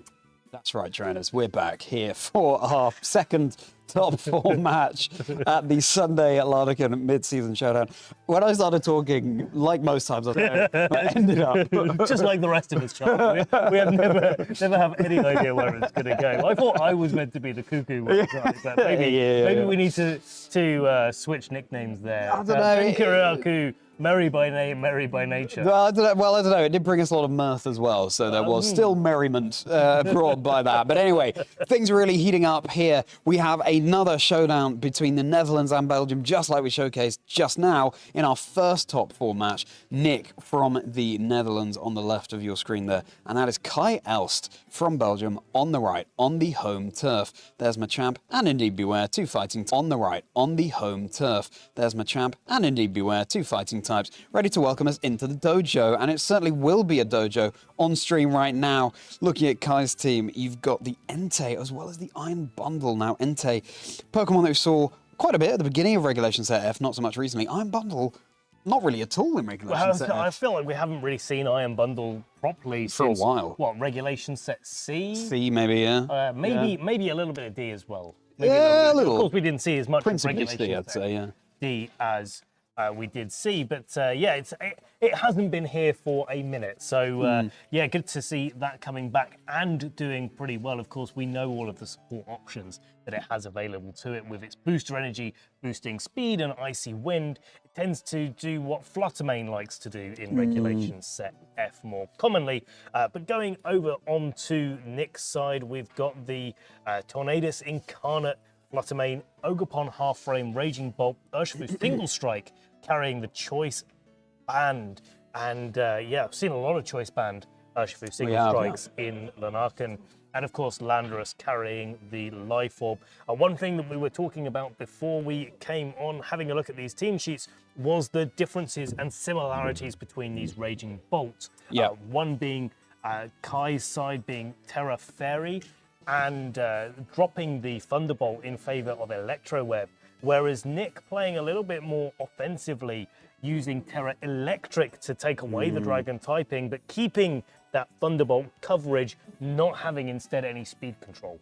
A little bit more offensive, but both holding the Assault Vest, so there is a ceiling, albeit Raging Bolt a very tall Pokemon, as to how high the attack can go on this Raging Bolt, the special attack thrown out by Thunderbolts, Thunderclaps, Dragon Meteors, and indeed Snarl, in order to reduce the special offensive output of the Pokemon over on Kai's side of the field. Although, looking at that team, that's only the Fluttermane and the Iron Bundle, so cannot wait to see how these two teams match up into each other. More of a balanced team that Nick is running, and something a little bit different brought by Kai. But right now, that's an Urshifu and a Raging Bolt on the field for Kai, Tornadus and Raging Bolt for Nick. So 2 Assault Vest Raging Bolts staring each other down through the clouds, and I think Tornadus is above the clouds as well. There between all 3 of these Pokemon, but there's definitely the speed control advantage on Nick's side of the field. Whether he can convert that into be seen, as both the Raging Bolt can offer Electro Web support and sort of bring Tornadus and Raging Bolt speed back down to Earth, but also that Urshifu is carrying the Focus Sash, so gets a lot of opportunities to attack over and over again. Yeah, well, potentially, yes, twice, maybe not over and over and over again, but we'll see how long it's on the field for. So, Terra Fairy, Clap, good call into the Urshifu, and an Air Slash, immediately neutralizing that threat. Really bold to go for the Thunderclap in the face of what could have been a Sucker Punch there, not falling for those mind games one bit, and immediately Urshifu removed from the field, and now the Electro Web coming out, dropping the speed of the Raging Bolt. Of course, Tornadus for Nick, holding the Covert Cloak, so not receiving that speed drop. Tornadus can still set up a Tailwind in a future turn. Over and over again, by which I mean to say never. Here with the Urshifu actually going down on that turn, and the Tornadus not getting a speed drop whatsoever could be a real advantage there for Nick, but it does also beg the question, when your Pokemon next to the Tornadus has had its speed dropped and could get its speed dropped yet again, do you even go for the Tailwind? Do you just keep the pressure on with Air Splash? I think the answer to that is dependent on what Pokemon comes in, and it is Bad Dog, the Entei, the Choice Band variant coming in there and offering a lot of offensive pressure Terra normal extreme speed, doing what Dragonite likes to do Yeah. in all of the formats since Chien-Pao was released in Regulation Set B, putting a lot of damage on the field. But since it's going to be faster than the Raging Bolt on Nick's side of the field, maybe it decides to go on the offensive with its ground type coverage in Stomping Tantrum. Yeah, something that Raging Bolt certainly has to fear, but instead it's going to be the Tornadus going for the Terra, getting that Ghost Crown on its head, looking all spectral, keeping itself safe from an extreme speed, for example. Tailwind will be coming out now in order to give the speed advantage over to Nick's side of the field for hopefully the remainder of the battle, depending on how much longer Kai is able to stall it out. There is that super effective Stomping Tantrum, Thunderbolt connecting down from the heavens into the Entei. That's going to be a miss onto the Raging Bolt for the Electro Web. Tornadus, of course, no longer taking super effective damage from the Electro Web, being that Terra Ghost. So Nick really putting a lot of eggs into the Tornadus basket, or should I say, cloud. But now the Entei has locked itself into Stomping Tantrum. It can't change up its moves to extreme speed. A wise Terra Ghost making sure that the Tornadus was again able to act in this turn, and also making itself not take super effective damage from the Electro Web coming out from Kai's Raging Bolt. But at the same time, that means that the Terra option has been used up for a defensive turn when you didn't get the benefit of it. So advantage Kai there.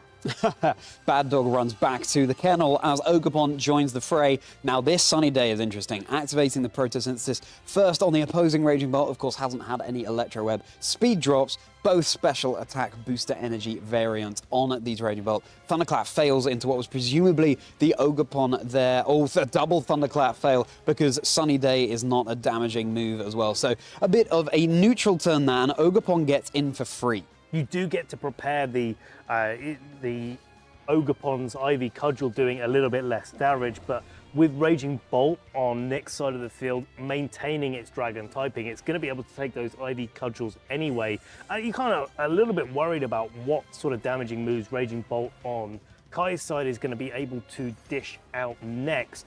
It spent its time using Electro Web, but now it still has the offensive capability to go a little bit more aggressively led and orientated here. So we'll have to see how they react to this in this turn.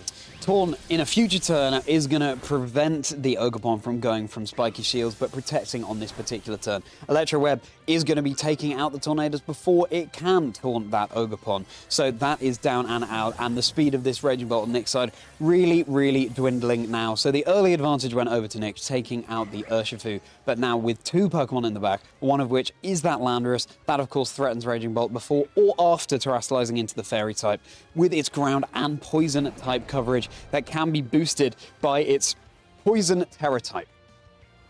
Such a tough Pokemon for Kai to be able to deal with. Here, you want to be able to leverage the Entei much, much more, but because of Entei being naturally just that little bit slower than Landorus Incarnate, it's a really important piece of the puzzle.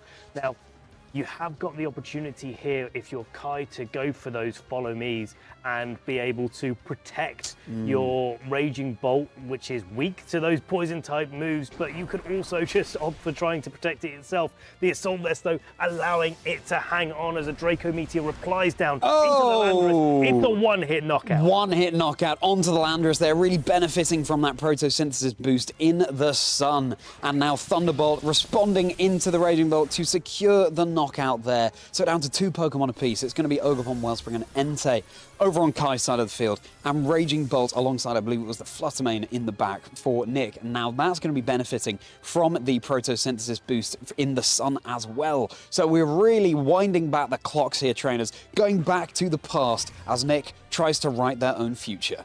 Bad Dog coming back onto the field. That's the Entei joining, and difficult decisions to be made here because the Entei cannot protect itself because it's holding the Assault Vest. But if you go for the extreme speed, that means you can't do any damage to the Fluttermane. All the Terra choices have been used up, I believe, on both trainers' side. I'm trying to say, no, it has, yes. Tornadus' Terra Ghost. Tornadus' Terra Ghost, yeah, Nick's thank you very much. And so, yeah, there's no Terra option for the Fluttermane to go for that would become then susceptible to a extreme speed from the Entei. So but if you don't do that, then maybe you get knocked out by a Shadow Ball. So it's a really tough call for both of these trainers to make here.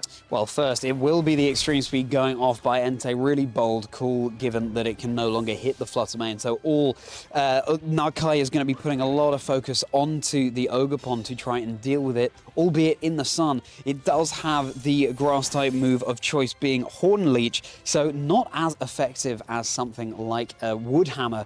This Entei is now just a sitting duck on the field, and of course the Flutter Mane over on Nick's side of the field, holding the choice back, so it's locked into the Dazzling Gleam too. So really fine margins right here. Ogerpon, oh my goodness, that's a lot of damage, and it looks like the Ogerpon is not going to be able to knock out this Flutter Mane in one hit, barring any kind of critical hits. Let's see, there's a Horn Leech. It's going to recover a lot of health as well. It could be coming down to the wire, but that could just hang on, actually. It could just hang on, but there we go. Yeah, okay, sun, yeah. I was about to say the sun is either fading this turn or it's going to fade the next turn, and Ogerpon can go for the spiky shield there. So Kai doing really well to protect that Ogerpon long enough for the... Oh, that was close. Oh my goodness. Single target. A little bit too close to the comfort, and that's Ivy Cudgel, and it's going to secure the knockout onto the Flutter Mane. Ogerpon hanging on in the tiniest of margins there in order to secure the game for Kai. And that looked like it was in Nick's favour for so long, but Kai was able to turn the tables. Turn the tables, yeah. I mean, I'll just sort of slightly spin the tables rather than turn them completely, because that was so close and it could have definitely gone either way, right down to the wire. A great play from Kai being able to just commit to the extreme speed, knowing that Raging Bolt was actually the thing that you needed to remove the extra Thunderclap damage, or the extra Thunderbolt damage really would have been so detrimental to that end game. Perhaps if I'd even been able to knock out the Entei before it was even able to move, especially alongside a Dazzling Gleam. So yeah, really liked the way that Kai identified that end game. And also, we've been talking about the Ogerpon grass type move of choice. Yeah. If that was a Wood Hammer, maybe it knocks out, but maybe it doesn't. And if it doesn't, then the Flutter Mane definitely would have picked up the knockout with that second Dazzling Gleam, even without the sun. So yeah, there's a lot of decisions to be made, both in the team building that you have, but also then applying it to the end game positions that you find yourself in. And what an end game it was, my goodness. The sun stalled out perfectly there by Kai, and also Horn Leech just recovering enough damage. The photosynthesis having been dwindled on the Flutter Mane, and it really could have gone the other way so easily, but Kai identifying the win condition there. And heading into game two, again, Nick was playing so well. We had the Raging Bolts facing off against each other, and in order to neutralize the threats coming out from Kai's side of the field, I mean, the Entei really was a very valuable Pokemon to have. Certainly Landorus is an important Pokemon for Nick to be bringing in order to deal with the Entei, as well as the Raging Bolt, so good pre or post Terra. But what switches might Kai make here? Well, Flutter Mane and Raging Bolt hitting the field. Flutter Mane, the adaptation for Kai there, and Flutter Mane coming out from Nick too. So the Sunny Day potentially benefiting 3 Pokemon on the field, but it's more likely that Tornadus is just going to opt for the speed control. Unlike in the last game where it wasn't quite as impactful, where Raging Bolt next to Tornadus both isn't the fastest Pokemon and was susceptible to Electro Webs coming out from Raging Bolt on Kai's side. At this time, Flutter Mane won't go fast to lots of damage. Yeah, and I mean, you've got that Sunny Day option as well, but then you're boosting all the Pokemon on the field, including your opponents. So it could be a really bold call to make, but it's something that Nick is going to want to do at some point in this game. That is Flutter Mane going to the back for Kai. So the Pokemon joining the field will be Entei, and then even then, the Sunny Day is going to boost up the power of a Sacred Fire that could be coming out from that Pokemon. But it's time to Terra. Time to Terra into the Fairy type. Regardless of which side of the field it's going in on, and it is going to be Flutter Mane on Nick's side, going for the Terra Fairy, boosting up the damage. That makes me think that a Sunny Day is going to be waiting in the wings to clear up the clouds and make sure that that Photosynthesis is boosting up that Flutter Mane's damage. One of my favourite combinations. Choice Specs, Terra Fairy in the sun, Photosynthesis boosted Sunny Moonblast, in fact. Yeah, exactly, do yeah. so much damage. And there's no knockoff that can come out from Kai's side of the field as well. So those choice specs are sticking around. Here comes the photosynthesis boosts. That is becoming the special attack. So this Flutter going all in. Of course, we know that the Raging Bolt over on Kai's side of the field is going to get that special attack boost as well. Here comes an absolutely monumental Moonblast connecting down into the Raging Bolt, holding the Assault Vest. It's down to about a fifth of its health as Electro Web is opted for by Kai. Huge damage onto the Tornadus and getting that speed drop onto just the Fluttermane, because once again, Tornadus is wearing a sneaky invisibility covert cloak. But now that Fluttermane has terrored into a pure fairy type, lost its ghost typing and lost the immunity that did so well for it in game 1 to an extreme speed, well, it's very, very much susceptible. Now, Kai has committed the Terror to the Raging Bolt. That means the Terror normal can't come out from the Entei and boost up the damage. Maybe it needs that to be able to get the extreme speed knockout on the Fluttermane, but it's not going to be trying this turn. Instead, just knocking out the Tornadus before it goes for the Tailwind, because the Fluttermane had already terrored itself. Run like the wind, says Kai to the bad dog Entei, and giving Tornadus a taste of its own bleak wind medicine as the extreme speed is able to knock it out before it can act. And that is Raging Bolt going down, along with it Kai's Terror option. So Fluttermane remaining on the field, both trainers down to 3 Pokemon here. And here comes another Pokemon that loves to benefit from the sun. It is that Hearthflame Mask Ogerpon. Don't know why it's looking so grumpy. It's in a great position. It really, really is. And yeah, seeing the sort of combination of what can happen here, I'm wondering whether or not, there we go, special attack heightening from the Fluttermane coming in. That Ogerpon doesn't have the opportunity on Nick's side to redirect an extreme speed with a follow me. So yeah, Entei really is doing a lot of work in this position. Extreme speed coming out there, but launching out into the Ogerpon, trying to make sure that it's not going to be taking too much damage, but a Dazzling Gleam, easy enough to knock out the Fluttermane. It's Kai's Fluttermane that acts first. That's how it's been trained to be, even with both getting a special attack boost. Ivy Cudgel, they're coming, connecting with the Fluttermane. Doesn't even need the Terror to be able to knock out this Fluttermane in one. That Fluttermane has been cooked by that Fire-type Ivy Cudgel. Here comes Ogerpon coming out over on Kai's side of the field, of course being the Wellspring variant, and there is Landorus. There's not even a Raging Bolt anymore in this matchup, but it's threatening huge damage onto both of the slots. Over on Kai's side of the field, a Sludge Bomb would be super effective into Ogerpon. A Earth Power would be super effective into the Entei. Of course, Entei now locked into the extreme speed. You can easily pick off the Ogerpon, though it could go for that spiky shield. Entei can't protect either, so it's really got a target on its back here. You can protect the Ogerpon and secure the knockout on the Entei. But then, of course, you're leaving yourself vulnerable to an Ivy Cudgel from the Ogerpon Wellspring. Yeah. But with the sun, is that still in the sky, or has the sun faded now? Because that would be reducing the damage output. What I'm wondering is whether or not this extreme speed can two-hit KO the Landorus, because you have got to follow me on the Ogerpon on Kai's side of the field, and so, yeah, it really does come down to those damage calculations there. Getting very, very close. Maybe or maybe not able to. Either way, an Ivy Cudgel coming out from Ogerpon Wellspring to Ogerpon Hearthflame and an Earth Power.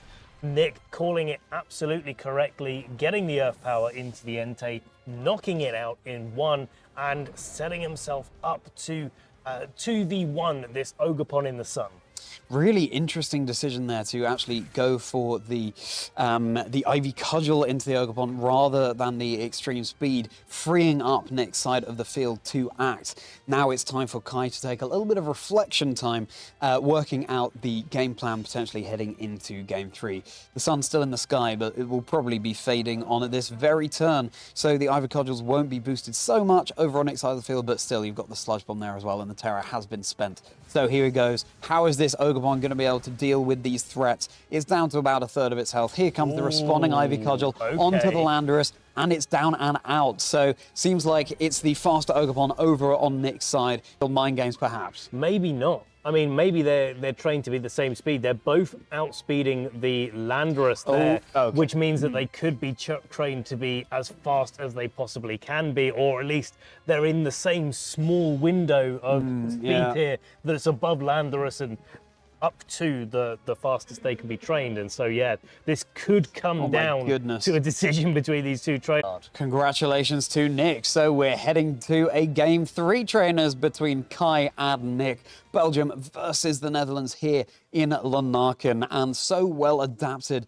by Nick there. I feel like the crucial turn was protecting the Ogerpon, and the Ivy Cudgel was going into that slot instead of the Landorus, because then there just weren't enough resources there in the end game for Kai to be able to come back. It's a tough call to be making, but I think it made sense for the spiky shield to go off Nick with the Ogerpon, especially at risk of getting hit with an extreme speed as well. It doesn't matter which one of those two things land into an Ogerpon on just about 13 hit points or something sort of similar. Either one of those hits would have been able to easily dispatch of it. But let's go into game 3 here with these two trainers, because this is going to decide who is going to meet Joshua in the finals of the Lanaken mid-season showdown.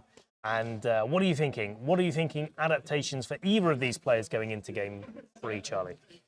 Well, the sun actually, I mean, it's absolutely huge in this matchup. That's something that both trainers have to consider, how it's going to work for both of them. I think it did come down to speed, the way these two Ogerpons reacted in terms of their speed training. There is the Iron Bundle over on Kai's side of the field that could go for the Icy Wind, and you do also have the Electro Web, though, with the Raging Bolt. I think Landorus is a crucial bring, and then it's how do you neutralize that Landorus? Well, if the sun goes up, then Ogerpon isn't doing as much damage with its Ivy Cudgel, so again, I'm looking at the Iron Bundle, could go for a Freeze Drive, force out a Terror at least from that Landorus, and then it's going to be vulnerable to a Stomping Tantrum that could come out from the Entei. So, yeah, I would be interested, and yeah, it could well be the Iron Bundle coming out here, but we'll have to see. I like the call. I like the call. Let's see if Kai also likes the call. Well, it's not going to be in the leads at the very least. Fluttermane and Raging Bolt, but it's the double genies coming out from Tornadus and Landorus on Nick's side of the field. Yeah, so you've got, once again, staring into the past with the Fluttermane and Raging Bolt. As the Raging Bolt and Fluttermane stare up into the sky with the Tornadus and Landorus. Of course, Landorus completely immune to the electric-type moves that Raging Bolt can dish out, but the Tornadus is somewhat more vulnerable. Landorus clearly a crucial piece of that puzzle, and it threatens a lot of damage into either of the slots here. Once again, there are the mind games as to whether to set up the Sunny Day that, in this situation, are only benefiting your opponent. So potentially, Nick is going to want to conserve that game if they have their own photosynthesis boosting Pokemon from the past in the back, or indeed a fire-type Ogerpon. But these trainers really quite carefully considering their moves in this turn. This is game 3 after all. This takes us to the finals. You want to make sure that you're doing everything that you can to consider every option, and the option that Kai has gone for is Raging Bolt going for the Terror and making sure that it's not taking super effective damage from the Landorus. But Landorus on Nick's side protecting itself this turn, scouting out what Kai is going to be going for, and now is able to go for a Sludge Bomb without worrying about whether or not Kai is going to go for the Terror. Dazzling Gleam doing more than 50% to the Tornadus, and a Draco Meteor going into the Landorus. So Kai playing quite offensively, but Nick getting the better end. Yeah, now you forced out the Terror over on the opponent's side of the field, so not only does that mean the Landorus can more safely lock into a move of its own, but you have the option of going for a Terror later on in the game. So this is a game all about gleaning the information that you can heading into the later stages of it, and now that is crucial information for Nick to be able to play with.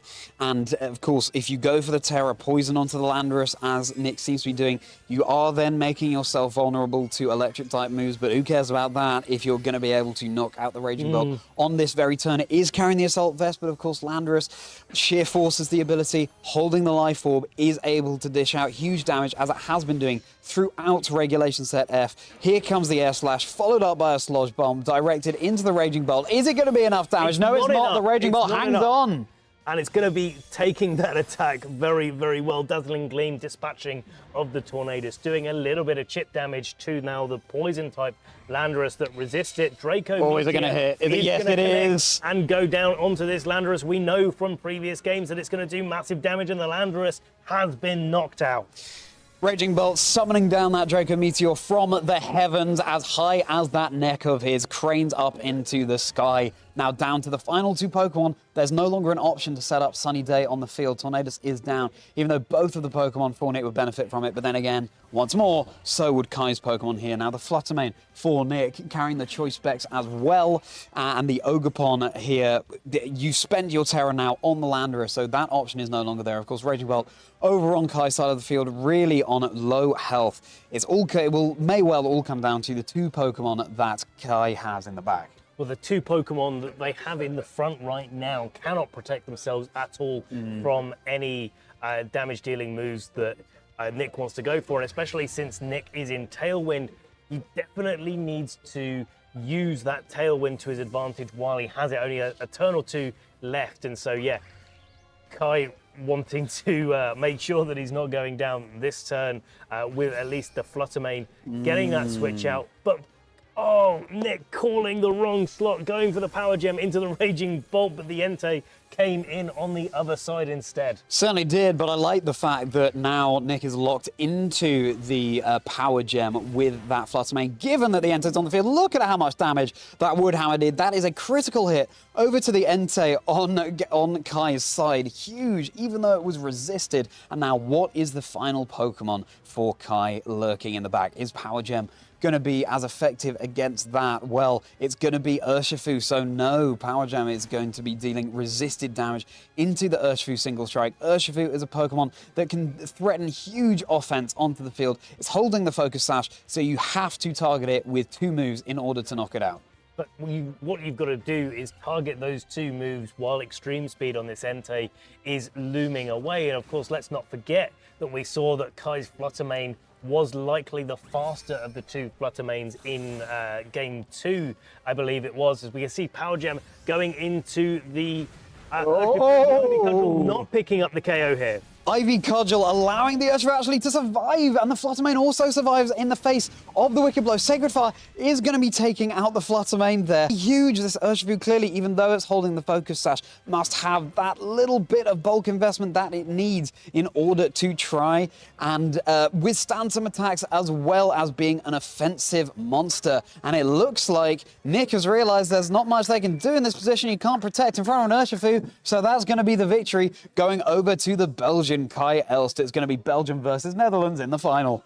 Absolutely. What a showdown that we're going to be able to see. But before we get there, let's talk about that match, because that was a nail biter all the way through. Could have gone either way at any point in the two-game set. Of course, Kai was able to win the first game fairly convincingly, but game two came down to the wire, potentially came down to two Ogerpons being trained very, very similar. Whether they were the same or not, whether they were different, maybe we'll have to find out after this match is concluded. But yeah, Kai managing to win game 3 and do it so well. Yeah, what a thrilling matchup that we showcased there. Interesting to see neither of these Raging Bolt having access to the Calm Mind setup as well. That's a set that we've seen more prevalently of late in Regulation Set F. Raging Bolt, a key piece of the puzzle, as of course was that Landorus, and I have to call out that Terra Poison from Nick's Landorus there, which actually wasn't able to secure the knockout on the Raging Bolt over on Kai's side of the field. So really going all in on that turn. Unfortunately, it didn't pay off, and that seemed to unfortunately spell potentially the end of Nick in this finals here. The benefit of the Assault Vest is that you automatically get that special defense boost from what you would get from a Calm Mind, but also you have lots of different tools at your disposal. Instead of having one slot being dedicated to protecting yourself, one slot dedicated to setting up that Calm Mind, and the other two slots having to be those damage dealing moves to be able to, utilize the Calm Mind boost. Instead, you have the Electro Web for the speed control. You have the Draco Meteor when you want to turn things up and go on the defensive. You have the Thunderclap when you need to have that priority damage dealing move. And sometimes you have the opportunity where games are a little bit slower. You can slow down the game even further with a Snarl. Yeah, Snarl and Electro Web, really useful moves to have on your Raging Bolt. And so we know that our finals will be Kai versus Joshua. Now, thinking back to Joshua's team, Sue and Lilligant, Torkoal, Gallade, Indeedee, Hatterene. What's the final part? Urshifu, I think. Urshifu single strike. And Kai's team, another Urshifu single strike, Ogerpon, Wellspring, Raging Bolt, Iron Bundle, Fluttermane, and Entei. That's going to be a really fascinating match to see. And Trick Room isn't something that we were dealing with in that particular matchup, but it could well be for Joshua's match, for the fact that Joshua is going to go up against Kai in the final. So I'm fascinated to see how that's going to go. And I think without further ado, let's get ourselves set up. Let's get into the finals of the Lanaken Mid-Season Showdown on this wonderful Sunday afternoon. So stay tuned, trainers. We'll be back in just a moment.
Welcome back, trainers, to the final of the Lanaken mid-season showdown. My name is Ben Kyriakou, Cuckoo by name, Cuckoo by nature, and of course we are here with Charlie Merriman.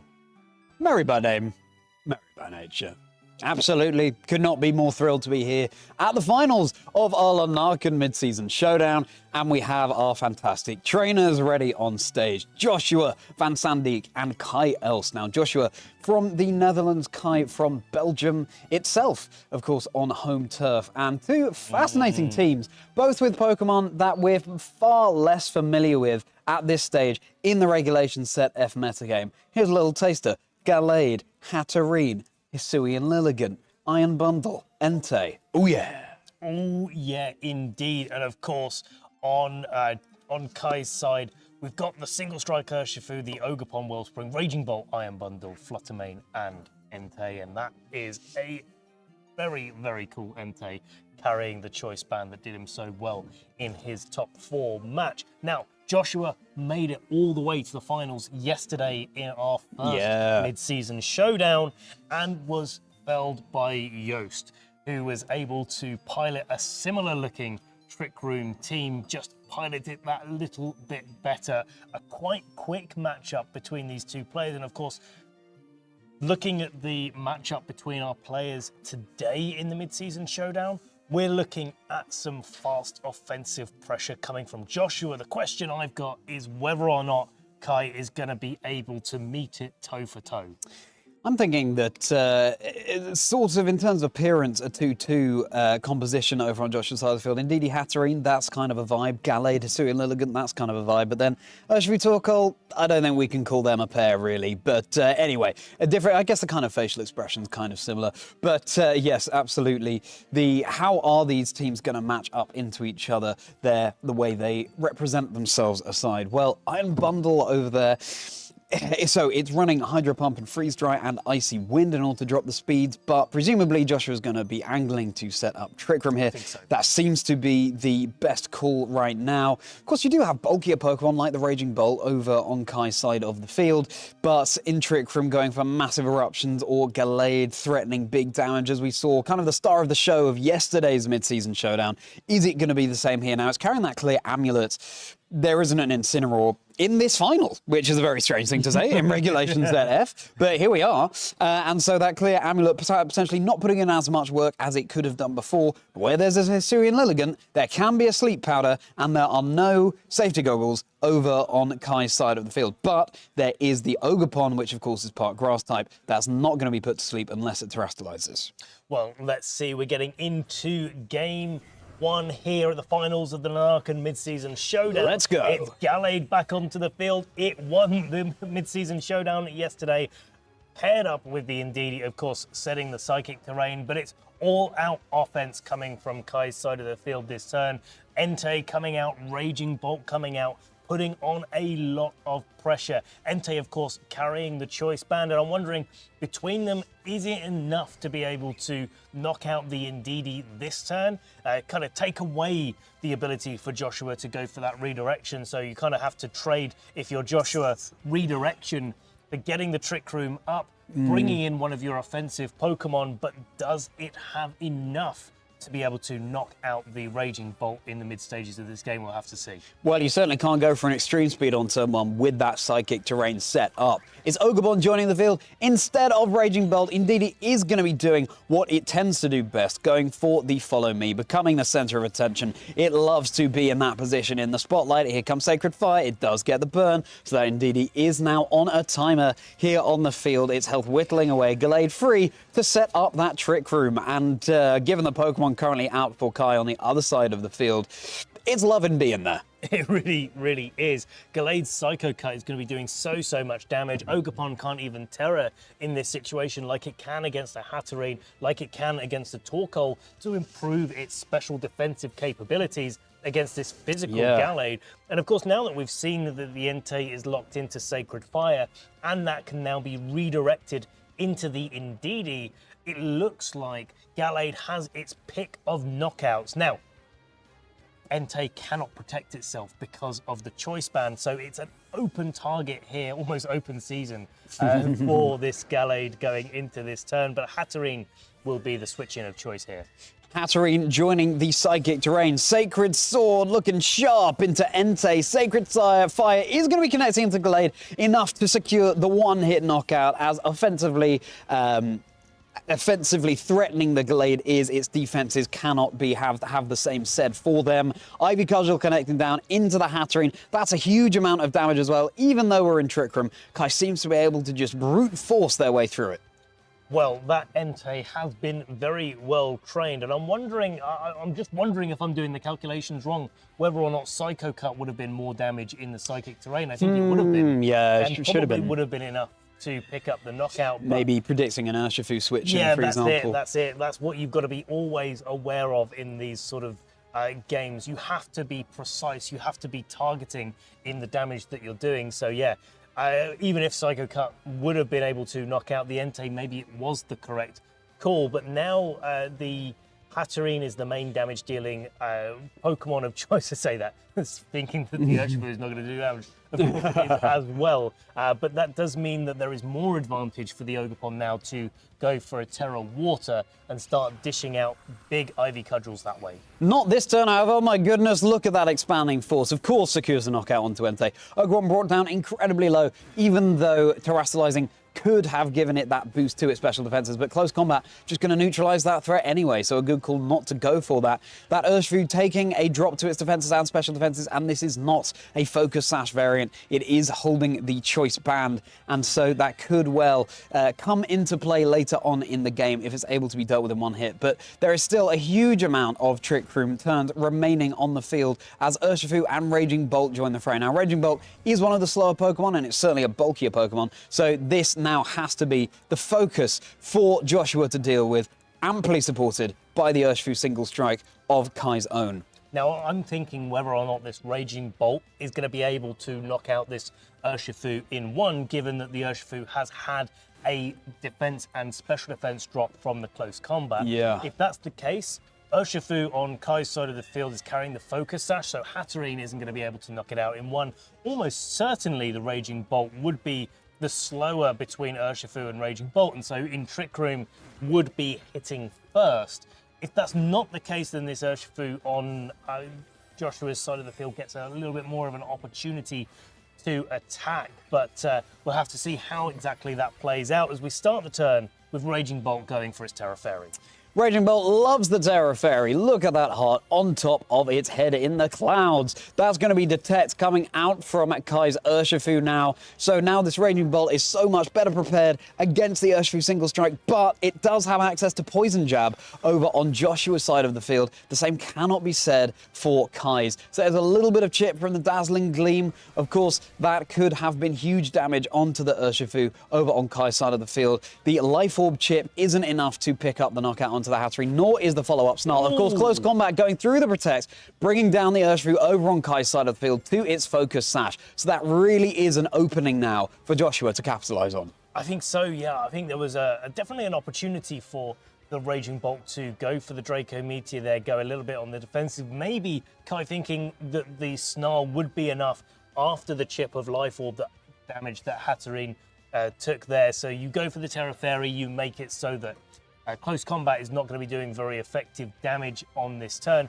Very hard to click Expanding Force when a Dark-type Pokemon is on the field. And yeah, I think Kai wanted to take a little bit more advantage of that. But it looks like the Detect coming out. Is that the double Detect? That's the double Detect, absolutely. So the Urshifu is going to be safe, at least from Hatterene for this turn. Big boosted Expanding Force in the terrain coming out into the Raging Bolt, which is holding that Assault Vest. And going down to that Life Orb damage, granting Joshua a free switch in to the Pokemon in the back. That's a Draco Meteor. Is it going to connect? Yes, it is, onto the Urshifu on Joshua's side of the field. And thanks to those defense drops, that is going to be going down. So now for Joshua, it is just the Pokemon in the back, whereas as the Trick Room is expiring and the Psychic Terrain disappears from the field, it's just the burned Indeedee. So it's looking like Kai has just about weathered this storm as well as they could.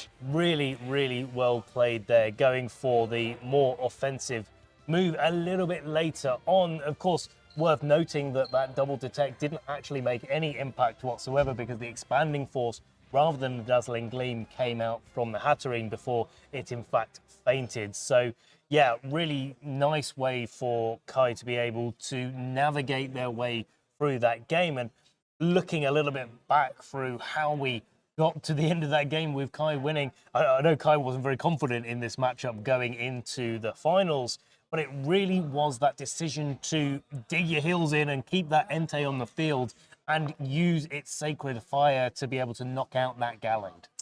Yeah, Gallade was huge in the early game, but then it just went down so easily. And that's where Indeedee is huge for Gallade, being able to redirect and keep it a little bit safer. But as you said, Gallade came out with a Sacred Sword rather than the Psycho Cut into the Entei, which would have been huge damage, but of course, again, potentially predicting a switch into the single strike style Urshifu, which of course takes no damage from Psychic type moves. So really well played out there by Kai. Kai is one game up. Of course, Joshua reached the finals yesterday on Saturday here at the Lanaken mid-season showdown. Are they going to be able to go all the way today? Well, Kai is doing their best to put a spanner in the works, and potentially time for Joshua to consider a different game mode. Could be. I mean, the Urshifu single strike is the thing that really makes this matchup a little bit more difficult for Joshua, both in the fact that it can do lots of damage, it's carrying the Focus Sash, and Trick Room teams don't like playing up against Pokemon with Focus Sash because, well, you have to commit so many resources to just doing one hit point worth of damage in the 4 turns that you have to take advantage of that speed control that you're opting for. And yeah, there's a few things that just, and that Assault Vest on the Raging Bolt, I think Kai's game in Game 1 really took advantage of all of those things. It's whether or not Kai can continue to make those reads, to continue to get those things right, because if you let Joshua get one good turn in this situation, or if Joshua makes a really great call, let's put it a different way, then it's very easy for Joshua to then start steamrolling the game from there. Yeah, Steamroll is certainly what Joshua likes to do, and again, a huge achievement to have reached the finals of both days here in Lanaken. But here we have our leads. That's Entei and its Raging Bolt over on Kai's side of the field. And once again, the Indeedee and Gallade coming out for Joshua. So now, do you play the mind games of going for a big boosted Psycho Cut, or is the Urshifu going to be switching in? Do you set up that Trick Room? Do you just keep the Gallade safe with a Follow Me? Well, of course, the wide guard there on the Gallade can be huge for spread type moves that unlikely to come out actually this time over on Kai's side of the field, unless there is something like the Flutter Mane in the back. But Raging Bolt, really bulky, it can't set up, it's holding the Assault Vest, so it could be here for a long time. This Gallade shouldn't be. No, I mean, unless it goes for its Terra Fire there. We saw that in the finals yesterday, this Gallade going for Terra Fire, and it's doing it yet again. If the Entei locked into a fire type move, it's going to be doing a lot less damage. I mean, still going to be doing a good chunk to that Gallade. Oh, we see nice. it here. Sacred Fire. Oh, still so much nearly picking up damage. 50% damage, yeah. Raging Bolt going for the Snarl. Indeedee actually avoiding that attack. Psycho Cut coming in here does the same amount of damage. I just checked this while we were getting into the game. Psycho Cut in Psychic Terrain and Sacred Sword are very similar in the amount of damage that they do. So yeah, you've got to say that the Sacred Sword was definitely the right call for Game 1, and Psycho Cut versus Sacred Sword this time, well, I mean, it's a toss-up, right? Yeah, exactly. And now this Gallade on such low health, and the Entei, of course, cannot go for any extreme speeds in order to pick it up. It didn't take the drop to its special attack because it's holding that clear amulet, preventing any drops there. Indeedee going to be going to the back, hopefully being able to set up Psychic Terrain on a future turn in the game. Here comes Urshifu joining the field. It is the single strike variant for Joshua. It's holding the choice band. That's Entei running back to its kennel and coming out instead. Here comes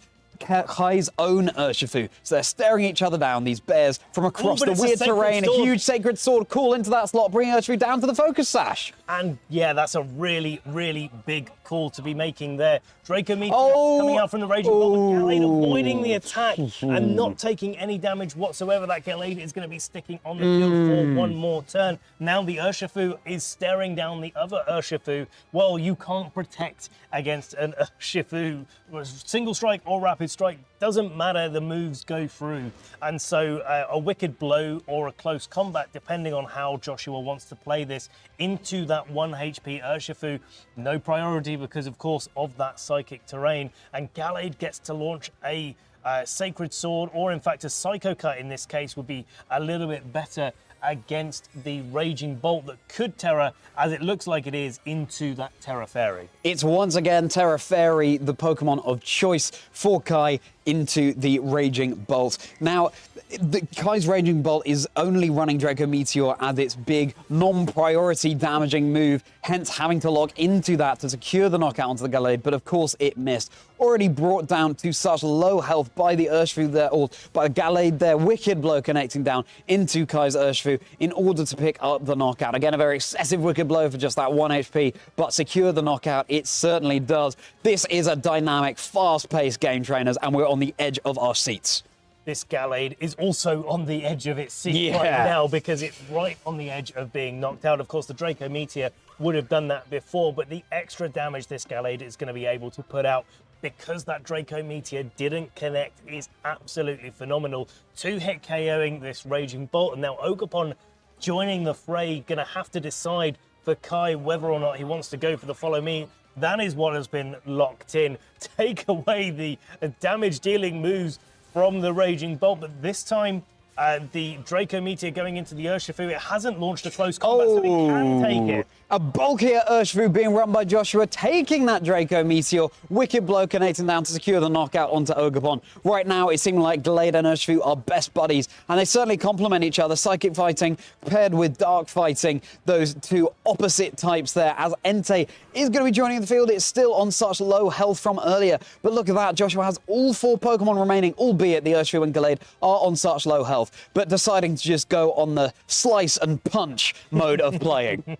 And doing it to great effect there. Neither Pokemon, of course, on Kai's side of the field can protect themselves whatsoever. Again, no priority moves. The Psychic terrain just hanging on the field for as long as it really needs to. Psycho Cut there, knocking out the Raging Bolt, just as comeuppance for not managing to connect that Draco Meteor earlier. Calling back to it once again. Wicked Blow into the Entei, knocking it out, and it will be game 2 of this mid-season showdown going to Joshua. Could not be more thrilled for Joshua taking this to a game 3. These trainers, of course, are going to be feeling the pressure right now.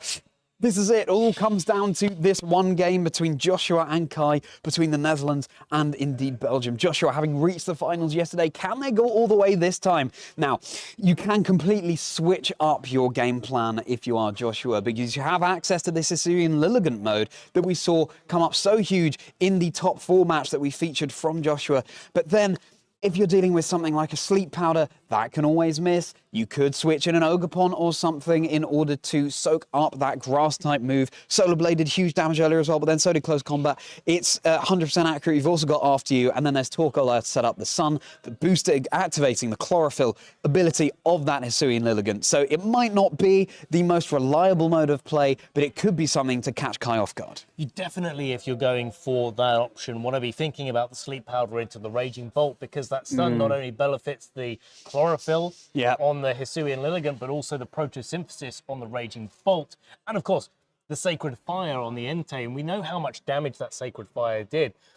Joshua in that game had to Terra the Gallade to even have a hope and a prayer of surviving that attack. And even then took too much damage to really have that Gallade be a mainstay for the rest of the match. It was only due to the Raging Bolt and maybe having its head above the clouds while it was aiming that Draco Meteor down onto the Gallade that a little bit overcast. A little bit overcast in that particular turn, that it was able to hang on there. So a very even match and very great players coming into game 3 here at the mid-season showdown in Lanaken. Let's see how it goes. No switching up from Joshua whatsoever, but Ogerpon joining the field alongside that Entei instead of the Raging Bolt.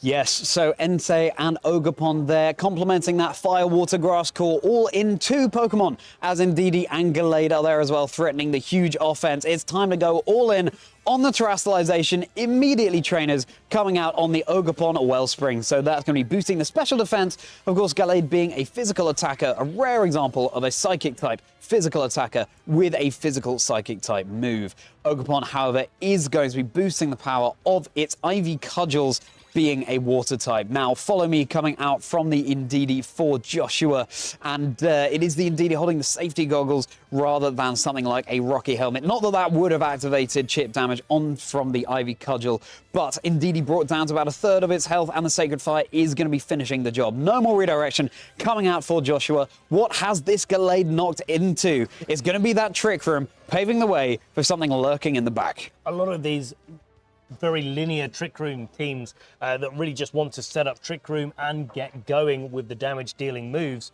look very similar in the first turn. These follow me's and the Indeedee going down is completely telegraphed.